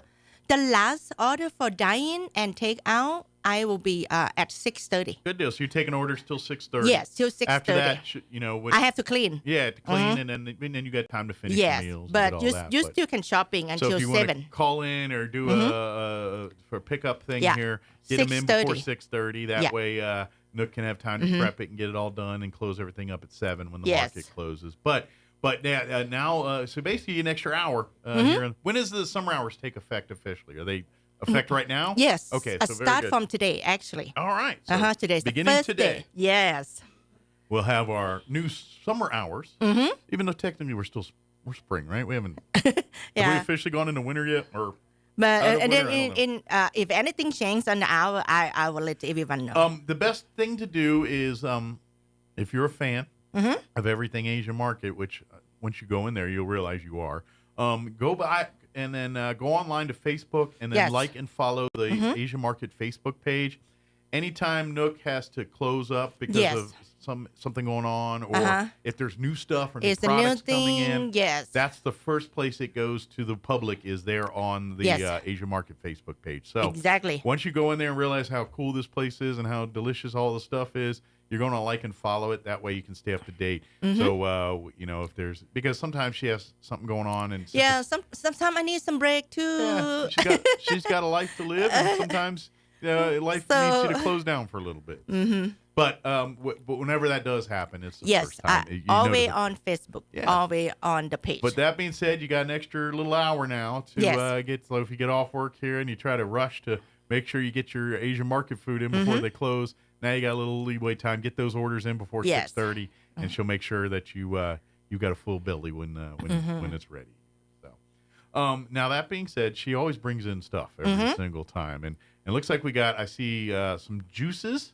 Yeah, or some drinks. Some drink. Okay. With the cute bottle. Yeah. Now these to me look like they're marketed for children, but in the world of Asian stuff, that's not necessarily the case because Hello Kitty is popular and those types of things to all ages. So if you look at it first, I'm thinking, oh, my child would love that, but then I'm like, that's not my catered kid. to. Actually, Abby is the first one. I get this in. Mommy, this looks like a baby bottle. Yeah, it kind of does. And you know what happened? She asked me, can I have one? I said, okay. Of course. I'll let you try one. And then she sucked on this bottle and walking the whole store. And it was probably fun for her. And that's part of it. It makes the drinking fun. And and especially when it's like your juices and smoothies that are healthier that maybe some kids steer away from because it's not an energy drink or something. No. Soda or something. So if this appeals to getting more vitamins and nutrients in your kids. Something they can read. Because it's all in Japanese or Chinese or something like that. So it's not in something that you're familiar with. No. So if it's in Thai, okay, I can Thai, read it. you read it, but if it's in Japanese or Korean or Chinese or something. What is this? Yeah. Well, where does that come from? Japan? This lot of the product mostly come from Korean, Japan, China, and Taiwan. So it's pretty much everywhere, but your neck of the woods. The last one is mostly snacks, so it's mostly come from those countries. Okay, and that's something too. When you're at Asian Market, that's because you have you've got the whole cooler there full of teas and smoothies and drinks like that. There's also the freezers there for your frozen seafood and vegetables and things, and then your canned food is on the shelves, your ramens, your sauces. Because a lot. Here comes guinea pig.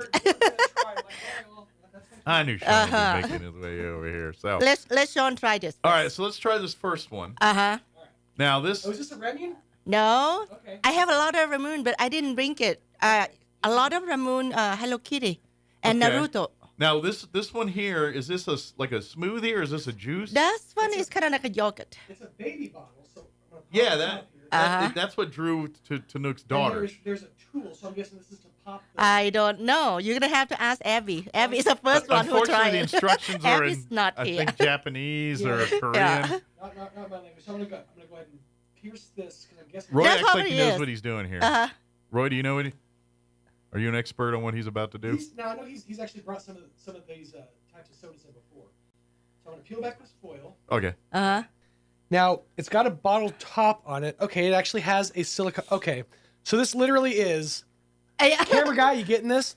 Oh, that's really good. You think about Sean have that one on the road. I'm gonna body this later. This is really yummy. On the road. It's like it's pear flavored. I want to say it's like pear, maybe. Hang on. Pear peach. Mm-hmm. Shake well first. Oh, it's. You're gonna probably have to hold the nipple and hold the thing down and then shake it, like at the baby bottle. Yeah. Well, I thought it did. I thought it did. All right. Like when you make formula for the kid. And you got to shake and smile. Yeah, I haven't made formula in years. Go like that. Okay, yeah, it's definitely like a fruit, like strawberry, like milk kind of, or yogurt. I got 2 flavors. I'm not sure what the other flavor is. I'm getting like. If you can read it, read for me, please. Okay, well, give me 1 second to bust out Google Translate. I'll let you know. Yeah, it's not Thai. No, Nook it's not. doesn't understand what it Well, says. luckily, this will translate automatically. I think. But this one I can read. Apple smoothie. Okay, so that one's an apple. 729-hour fermentation. Okay, so it's yogurt. Added prebiotics for energy and easy absorption. Okay. Waiting for the. Okay. That's just Actually, you're doing better than I thought. Yeah, he can read. It just says Hello Kitty lactobacillus drink. Mm-hmm. All right. So it's a yogurt drink. It's lactose actually is pretty good for you. It helps digest. For somebody that have a problem. Okay. I do feel like I need to point out that it's best before 2/29/2024. Just want to throw that out there. I just got it in. Now the one I got is an apple. But it's still perfectly fine. This is an apple smoothie. Okay. It has a bear head. I took it. If you want to try it, I can take the nipple off and you guys can give it just drink. This one is actually a liquid. I'll hold my nipple while looks like it says smoothie, but this one looks like a juice. Okay. See, it's like an apple juice. Yeah. Right. Mm-hmm. So again, make sure to shake it though, because those are. So if you have another one, we can go like this. Yeah, you gotta. Yeah. Mm-hmm. That's how they teach on the bar rescue. And you're gonna have to. Do you want to give that a shot? Yeah. Let me do this first. All right. I'm already in the apple zone. Cool. Okay. Let me pull this off here. This is fun though. Yeah, and this one is for you to open it up. My finger dexterity is not what it used to be, so. I'm gonna eat my snack. There we go. Now, what I'm wondering. Okay. You know how some things taste better? It smells like apple juice. Okay. Smells just like. You mind if I just go ahead? Go for it. Go for it. Just a cup. The lid. Yeah. I'll just sample it. I have a question. You know how some things taste better out of a can, something like that. Very good. I'm just wondering if that tastes better coming out of a nipple. I got to imagine it does. This is it's like an apple juice, but there's a creamier. There's a little creamier. It's like apple juice with a. I didn't try it yet. I like that better than regular apple juice. Cacao Friends. Okay. I'm gonna take a little shot here in the lid. The thing that I like is the head.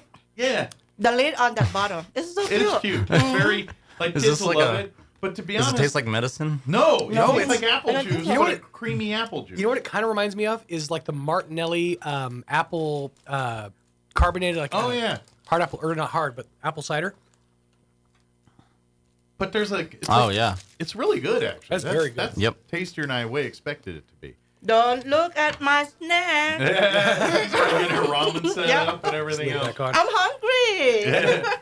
Yeah, I got another pack for you guys. Now, I want to be the first one to try this. Yeah. So same concept. When you get hungry, do you get to Nope. Do you eat while you're cooking? No, you know what?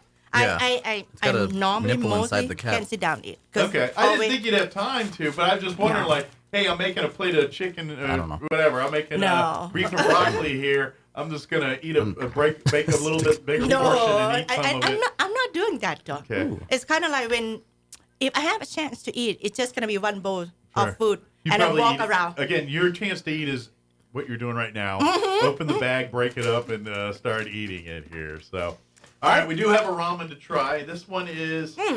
I bought it many times. Oh, we've tried this one. Yeah. Oh, so we can This is mine. snack on this Heck later. yeah. All right. Well, we will snack My on it later. snack on the road. That All one. right. Mhm. That's a road snack.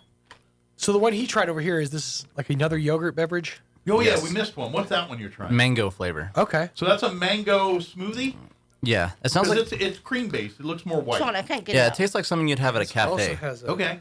Which that's what blew me, because the apple juice looks like a juice, but there's a cream element in there. It tastes like a creamier apple juice than what we normally drink. Like when I you got get two flavors, mango and strawberry. So it is strong. Okay, that's how you take it off. Okay. You just There we go. pry it off. Another toy to play. Yeah. That's right.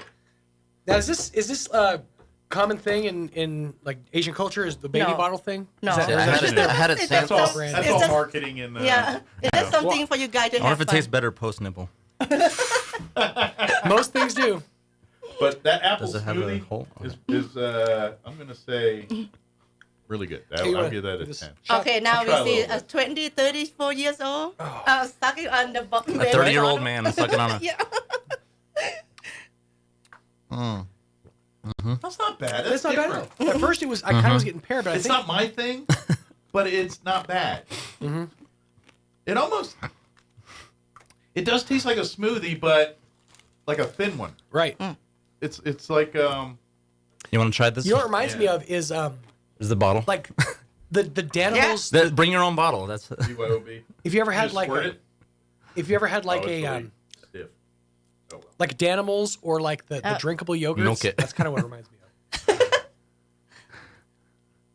It's not bad, but it's not what I expected. Yeah, it's kind of like fancy a little bit. Because when you hear mango, you Like think it hits you kind of tardy right at first, but then it moves out. Like that's why I made that face when it first hit me. I was like, whoa! But then it smoothed out like right after it. It's usually the opposite. Usually it hits you small and then goes. That hits you hard first and then chilled out in the back end. You know what I drink mostly in my store? Just a soda water. Yeah. Just a carbonate water. Yeah. That's not it. flavored. I live No in flavor. water. Okay. No flavor, no nothing, just that one. Well, usually people that cook don't do it for themselves. No, know what I mostly mean? I can tell you. Yeah, that's Chef 101. Like the generally speaking, That's not a gamer drink. The worst diets of people in history are usually chefs. Yeah. Because chefs are busy cooking food all day. And when it's time to eat their own food, they're like, I'm just going to throw something in the microwave or, I just want or you a know, quick what I mean? sandwich or something. Nobody wants to make their own full blown So meals. it does not surprise me You have fun, Sean? that you eat out of bags and everything else. It's spicy. I'm enjoying myself absolutely. Yeah. Seems like he have so much fun. That's right. Well, On that baby and bottle. Sean loves trying new things. Yeah. That's Sean's That- wheelhouse. That's why I'm saying, That's hey, what he come loves here, come my doing. guinea pig. And I enjoy it too, but not like the level he does, because Yeah. he's Well, that's more what- adventurous. That's than what I am. love about Asian market is you start on one aisle and you just start exploring and you like Mhm. imagine yourself trying the shrimp chips Yeah. or trying some of these different flavors and then you turn around and then there are all those different candies. They have like 3 different flavors of Pocky that you can't get hardly anywhere else. Yeah. The unique Kit Kats, a bunch of the different Japanese and Asian candies, and it's always something different. There's always something new to find. Yeah. And the ramen selection at Asian Market, Oh, I they're would say second to none. the best ramen selection Yeah. Probably in have- southeastern New Mexico. Yeah. 1,000 probably. It's So that's crazy. just it. And like if you love ramen, there's literally hundreds of different varieties of ramen Yeah. there. From your spicy to your not spicy to Yeah. more sweet to savory to a little bit of everything in there. You want to hurt yourself? We got 2 times, 3 times, 2 times spicy, actually. You could probably get 10 packs or 12. You could probably get a bunch of different ramens, and each one's a different flavor or a different variety Another or thing different too. type. Now the hot noodle, if you buy a case, I give you 5% discount. That was my old band name, Hot Noodle. What is that called? Bulldog.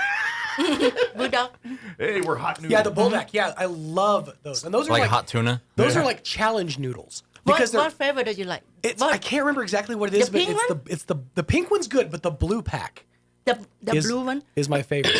Okay. The pink one's good, but that one has cheese on the corner, which Right. is kind of confusing because I'm like I'm not sure about how I feel about hot and cheese, and I wasn't totally sure about that. But That was my old band, Hot, hot cheese. Our first hit, eat hot chip and popular lye. one.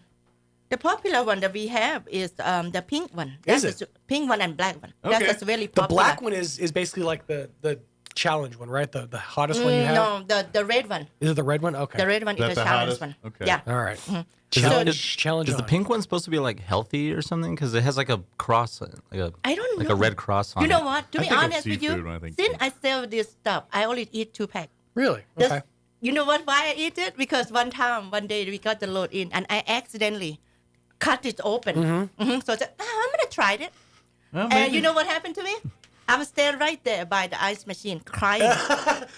Shoveling ice. My tear was just going down my employee laughing at me. That's famously one thing you know about Nook is she can bring the spice. She doesn't really she didn't do the spice. I don't do much Right. spicy. Well, maybe we do that one time. I'm down. Bring in one of your hot ramens. Okay. My other band But name. I let you guys try it, okay? It was like Starship, right? Just several iterations of the same. I don't work well at others. I keep kicked out of bands. Next time I bring the Mike next is the time I bring Panic at the hot Disco. Yeah, I was in like 30 bands with hot order. That's the title in some way. I don't know how to play an instrument either. That's the weird part. Yeah, it was. And he can't sing. I can hurt you, but I don't want to hurt myself. I want to enjoy it. Oh, but Sean and I are stupid. We do things like this sometimes. Look at Sean. So, oh yeah, he's. Yeah. You know what that reminds me of? Spain, Spanish culture. Yeah. When they have what's called a wine skin, which is basically this bladder bag made out of a deer skin, the traditional ones, right? And they fill it with wine. And when you go to some Spanish restaurants or Spanish, they would fill, and so they want to serve you wine. That's exactly what they did. Is they take that thing. Really? And The one that they put in kind of like a cow intestine, like right? a bladder. Matter of fact, it's called a wine skin. Is what it's always the term Can I for just this. take the but wine? It's a canteen, yeah. Can I just take the wine, not the Right. drink? But and I was in high school, so they filled it with soda, so it didn't have the same effect. The modern yeah. American equivalent is at a soccer game. You'll usually see a dad carrying a 44-ounce cup, and it's usually filled with orange juice and a whole lot of vodka. It's basically the same thing. The wine skin is the precursor to the camel pack. Yeah. It was the camel pack of Spanish conquistadors. Right. And that's what it was. So, but anyway, when you did that, sort of remind me of that. So, Wine skin it. But the whole point of all the thing we talked about here, new summer hours for Asia Yes. Market. You guys are going to be open till 7 o'clock Till now for 7. the market. Nice. The restaurant will stop taking orders at 6:30 p.m. 6:30. each night here that they're open. So Yeah. Something that's I've been starting today. Something Yep. I've been saying for a while is get to the sheriff here because he we've likes been talking spicy about food. that. We got to get Like You're he'll gonna eat have to anything. make it happen. I am. I'm next time he's in here. Like he'll eat last anything, week. and you got to give him your glass noodles. We gotta because those are so spicy that when I ate them, I almost died. No, you're not gonna die. You're just gonna have to pay back tomorrow. It's for those spice kings out there who like that kind of thing. The sheriff is the most unaffected by heat I've ever seen anybody ever be affected. No handcuffing here, okay? So I can tell tell him you- to leave the what the thing, the cup outside. So right. I'm allergic to it. But that's gotta happen. But please come by Asia Market. Come try some of the new things you see. Every time you go on there, you're going to see different things on the store and the shelves because that's part of it too. Is everything comes from Asia, China, Japan, Thailand, Korea. These products are all so. You're kind of at the mercy of what you can get sometimes and things. So even some things that are very popular, please tell her so she can make sure they're always on the shelf.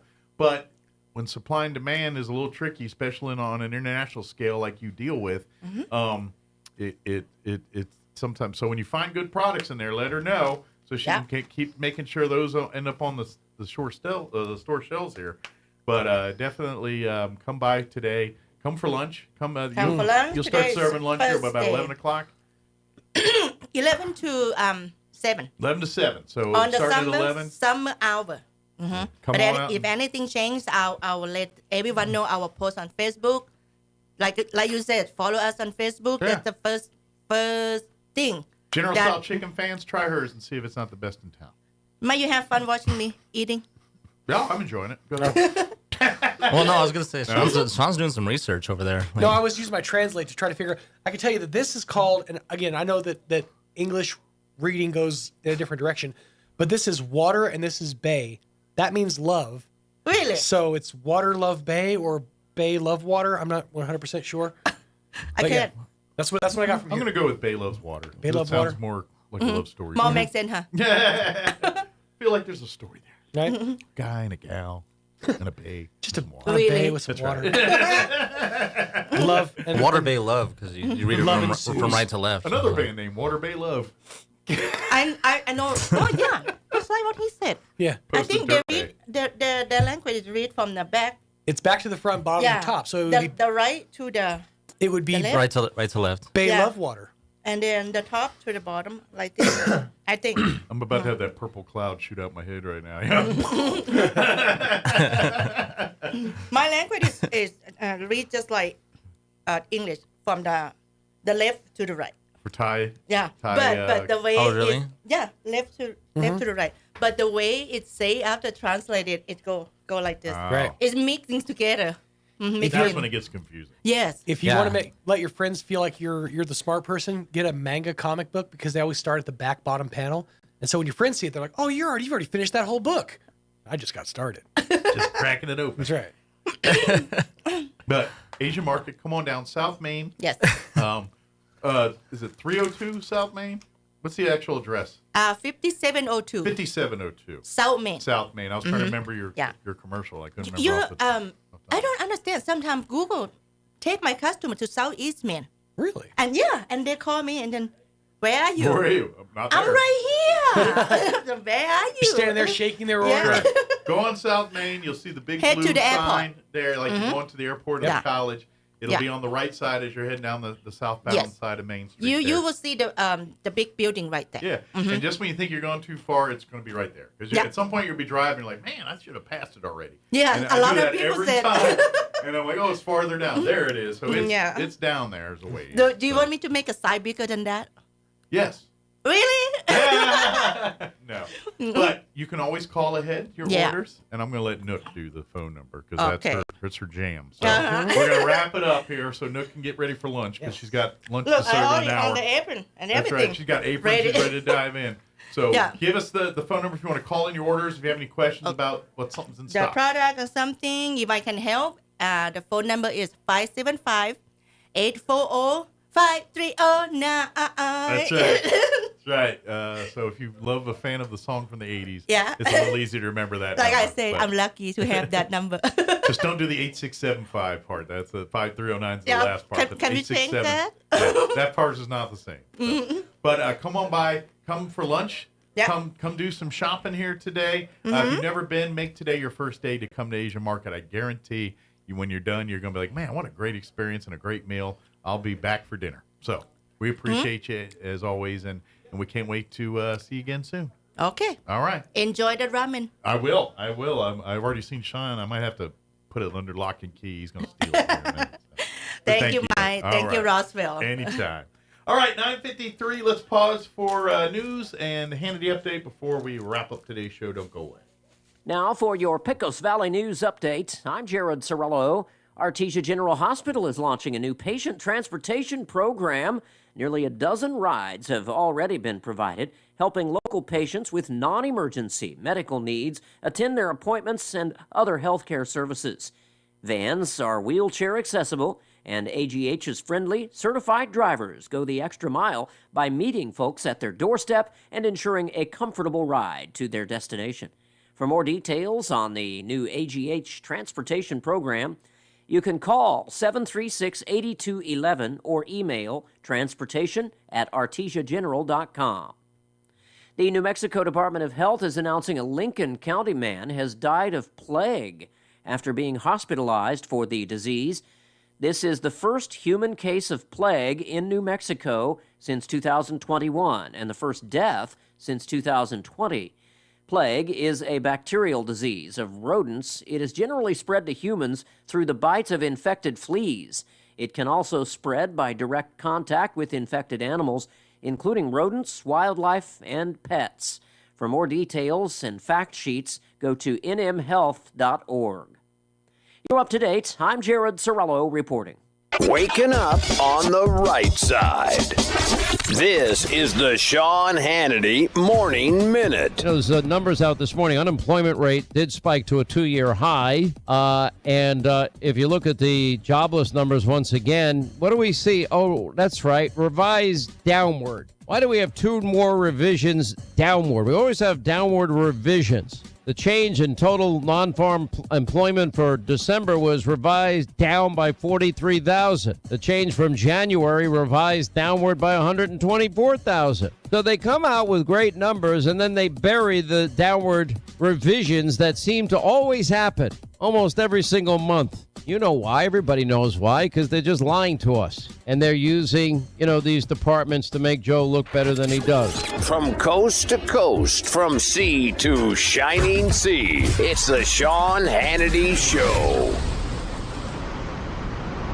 Texting enrolls you into reoccurring automated text messages. Consent not required to purchase. Message and data rates may apply. Hey, Dan, how you doing? Haven't seen you around the gym for a while. Yeah, I've really fallen off. Since I turned 40, I just don't get the results I used to get. Could be lower testosterone. Lower T? Yeah, I went through it a while back. Once you hit 40, your body has less free testosterone. I got Nugenix Total T, and it's made a huge difference for me. I've seen that ad on TV. Is it for real? Oh, yeah. The patented key ingredient is something called Testofen, which helps boost free and total testosterone levels to help you trim up and stay lean. And it's made a difference for you? Man, I feel like I'm in my 20s again, at work, in the gym, and in the bedroom. Are they still giving out complimentary bottles for people to try it for themselves? Yeah, you just need to send them a text. Text ROCK to 42424 right now for your complimentary bottle of Nugenix Total T, the #1 selling testosterone booster at GNC. Plus, text now and we'll include a bottle of Nugenix Thermo, our most powerful fat incinerator ever, to help you get back into shape fast. Absolutely free. Text ROCK to 42424. That's ROCK to 42424. I'm meteorologist Steve Hamilton with your Pecos Valley weather. We do have a storm system on the way by about midweek, and that'll bring us some gusty wind, but that's about it. For today, a little bit breezy, not bad. Sunshine, and we're in the mid-70s. Overnight, a few clouds, and we're in the upper 30s, and then upper 70s with lots of sunshine coming up on Tuesday. Still a little bit breezy. The gusty wind will kick in on Wednesday, sunny and upper 70s. That's your latest forecast. I'm meteorologist Steve Hamilton. With the Wall Street Business Report, I'm Rich Thomason. The Wall Street Journal reports the Justice Department has launched a criminal investigation into the Boeing jetliner blowout, left a gaping hole in an Alaska Airlines plane in January. Boeing stock slid on news of the investigation. Japan's economy managed to grow in the fourth quarter of last year, averting a recession, according to revised government data released earlier today. Data that had previously shown a contraction in the Japanese economy. Shares of gunmaker Smith & Wesson brands soared 29.4% at the close of last week after reporting a stronger than expected profit in the last quarter. It said its shipments outpaced those of the overall firearms market.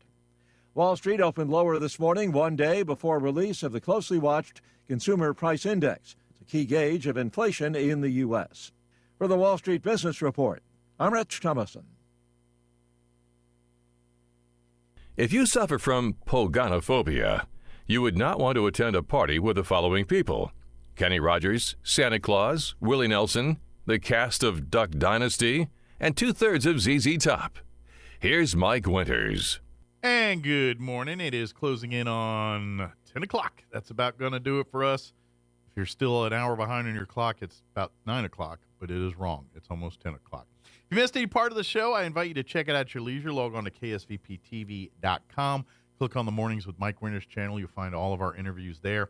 We had Matt Bristol from Bristol Law Office come in for his monthly Sage legal advice visit. Had some great stuff on community property and things like that. So probably want to check that out if you need to know some stuff about that.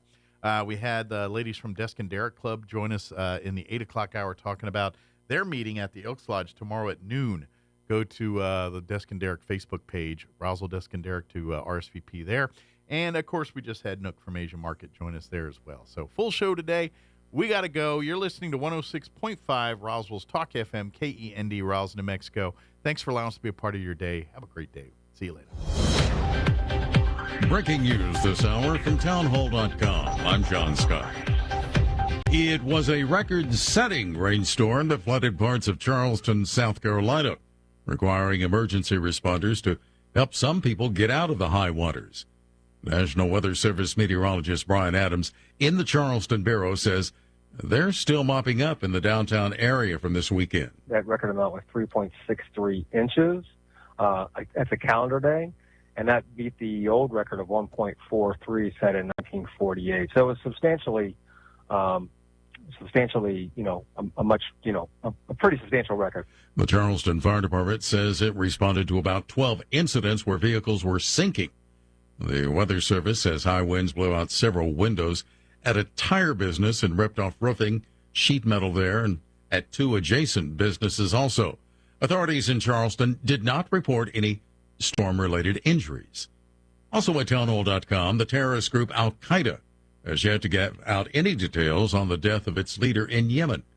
Correspondent Donna Warder has more on the story. The militant group released a video of the body of Khalid al-Batarfi wrapped in a white funeral shroud and al-Qaeda's black and white flag. There was no clear sign of trauma visible on his face. Al-Batarfi was believed to be in his early 40s. The U.S. government had placed a $5 million bounty on al-Batarfi's head for leading al-Qaeda in the Arabian Peninsula, which had long been considered the most dangerous branch of the extremist group still operating after the U.S. killing of founder Osama bin Laden, but it's believed to have been weakened in recent years because of infighting. I'm Donna Warder. On Wall Street, the Dow is down 50 points. The NASDAQ Composite, 27 points in the red.